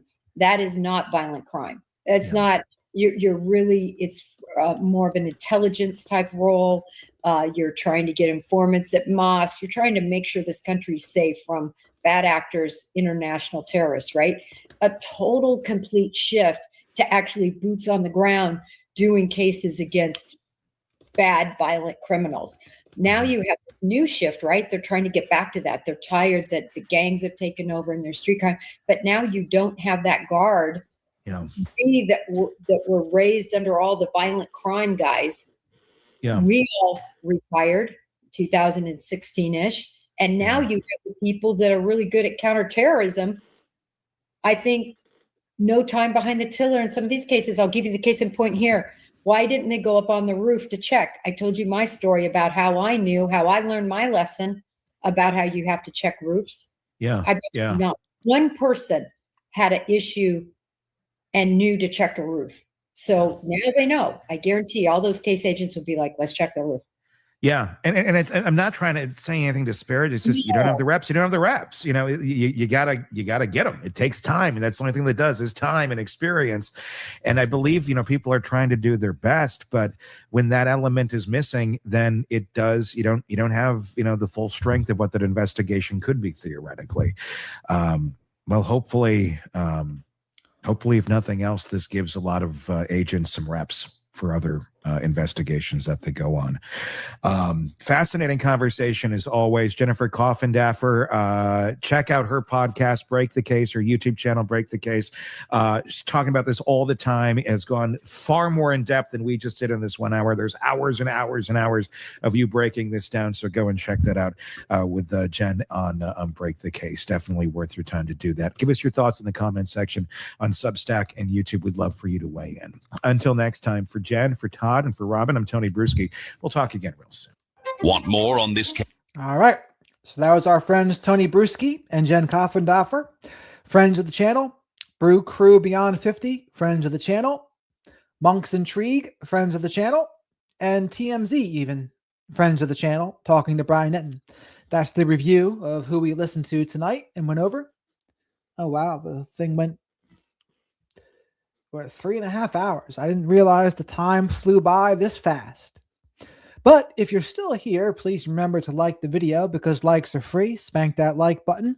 Leave your DNA of choice on the like button too. Make sure you're subscribed to the channel.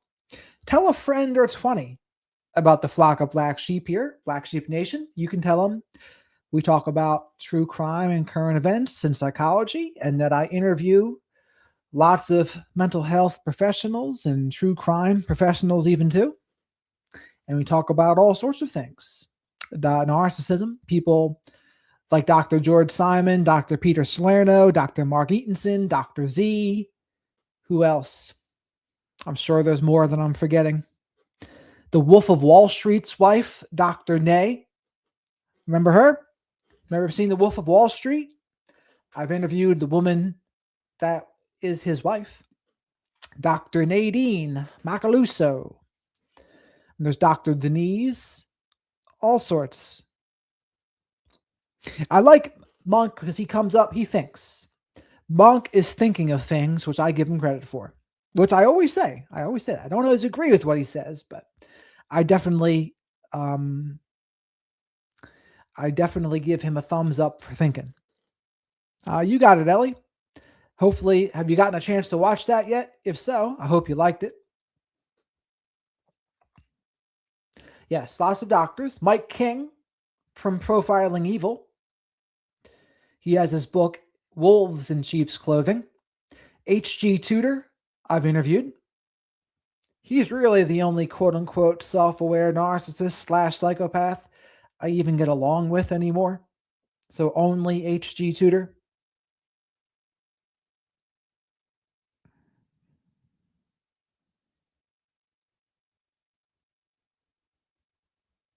Sing from coming on, staying on late. It's great. There you go. You got it, sweet Caroline. Shadow and I, we are here to help and we are here to please. I'm glad you liked it, Ellie. Who else? Christian John, if you like people that are not more professional oriented, more of the layman, Christian John and I have some great conversations. We've talked to Connor Beaton from Man Talks on Instagram. I had a good conversation with him. Had a good conversation with George the Tin Man. He goes over men's issues, which for some people isn't as popular, but I think it's important. I've interviewed old school political candidates years ago. I've interviewed, who else? Victims of abuse, of course, too.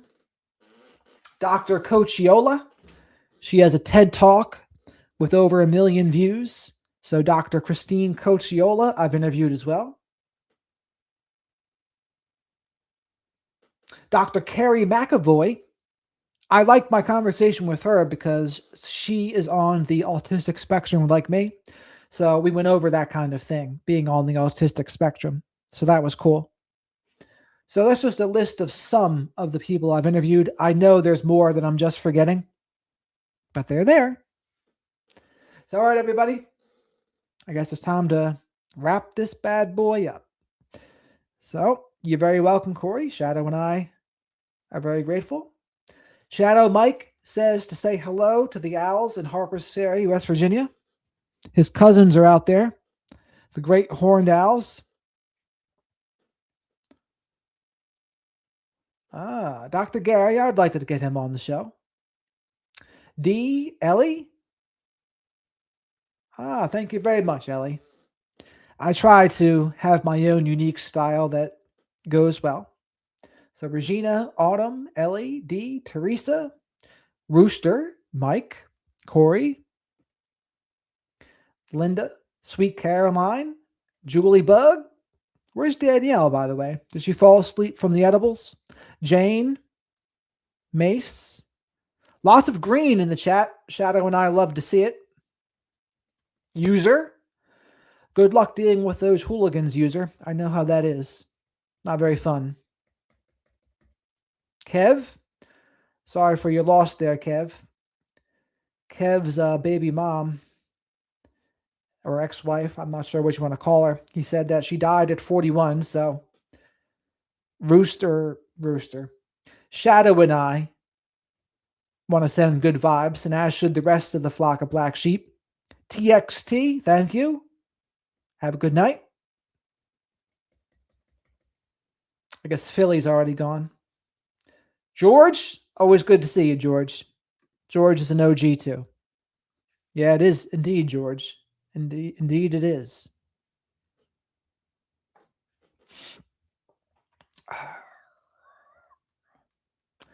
My son's mother-in-law died.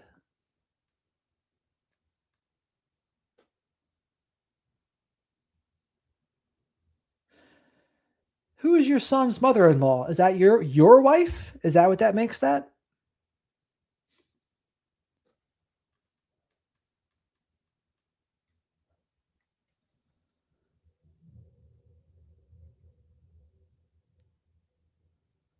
Yep. Oh, Jennifer, I didn't even know you were here. But have a great night. I'm glad you're here lurking. We don't mind the lurkers. But the lurkers are always free to say hello to. Autumn Elizabeth, Autumn. His son's wife's mom. Oh, that makes more sense. My brain stopped working, Teresa. Thank you. That makes more sense.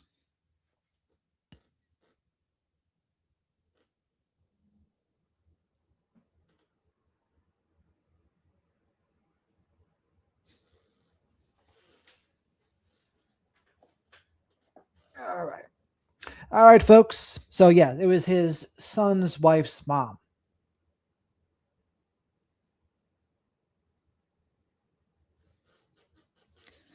I guess the way he said it before had confused me, but that's what it is. Blue, you have a great night as well. Rooster, you too. And I'll see you all tomorrow night. I'll be back here. Be here or be square, good old Shadow says.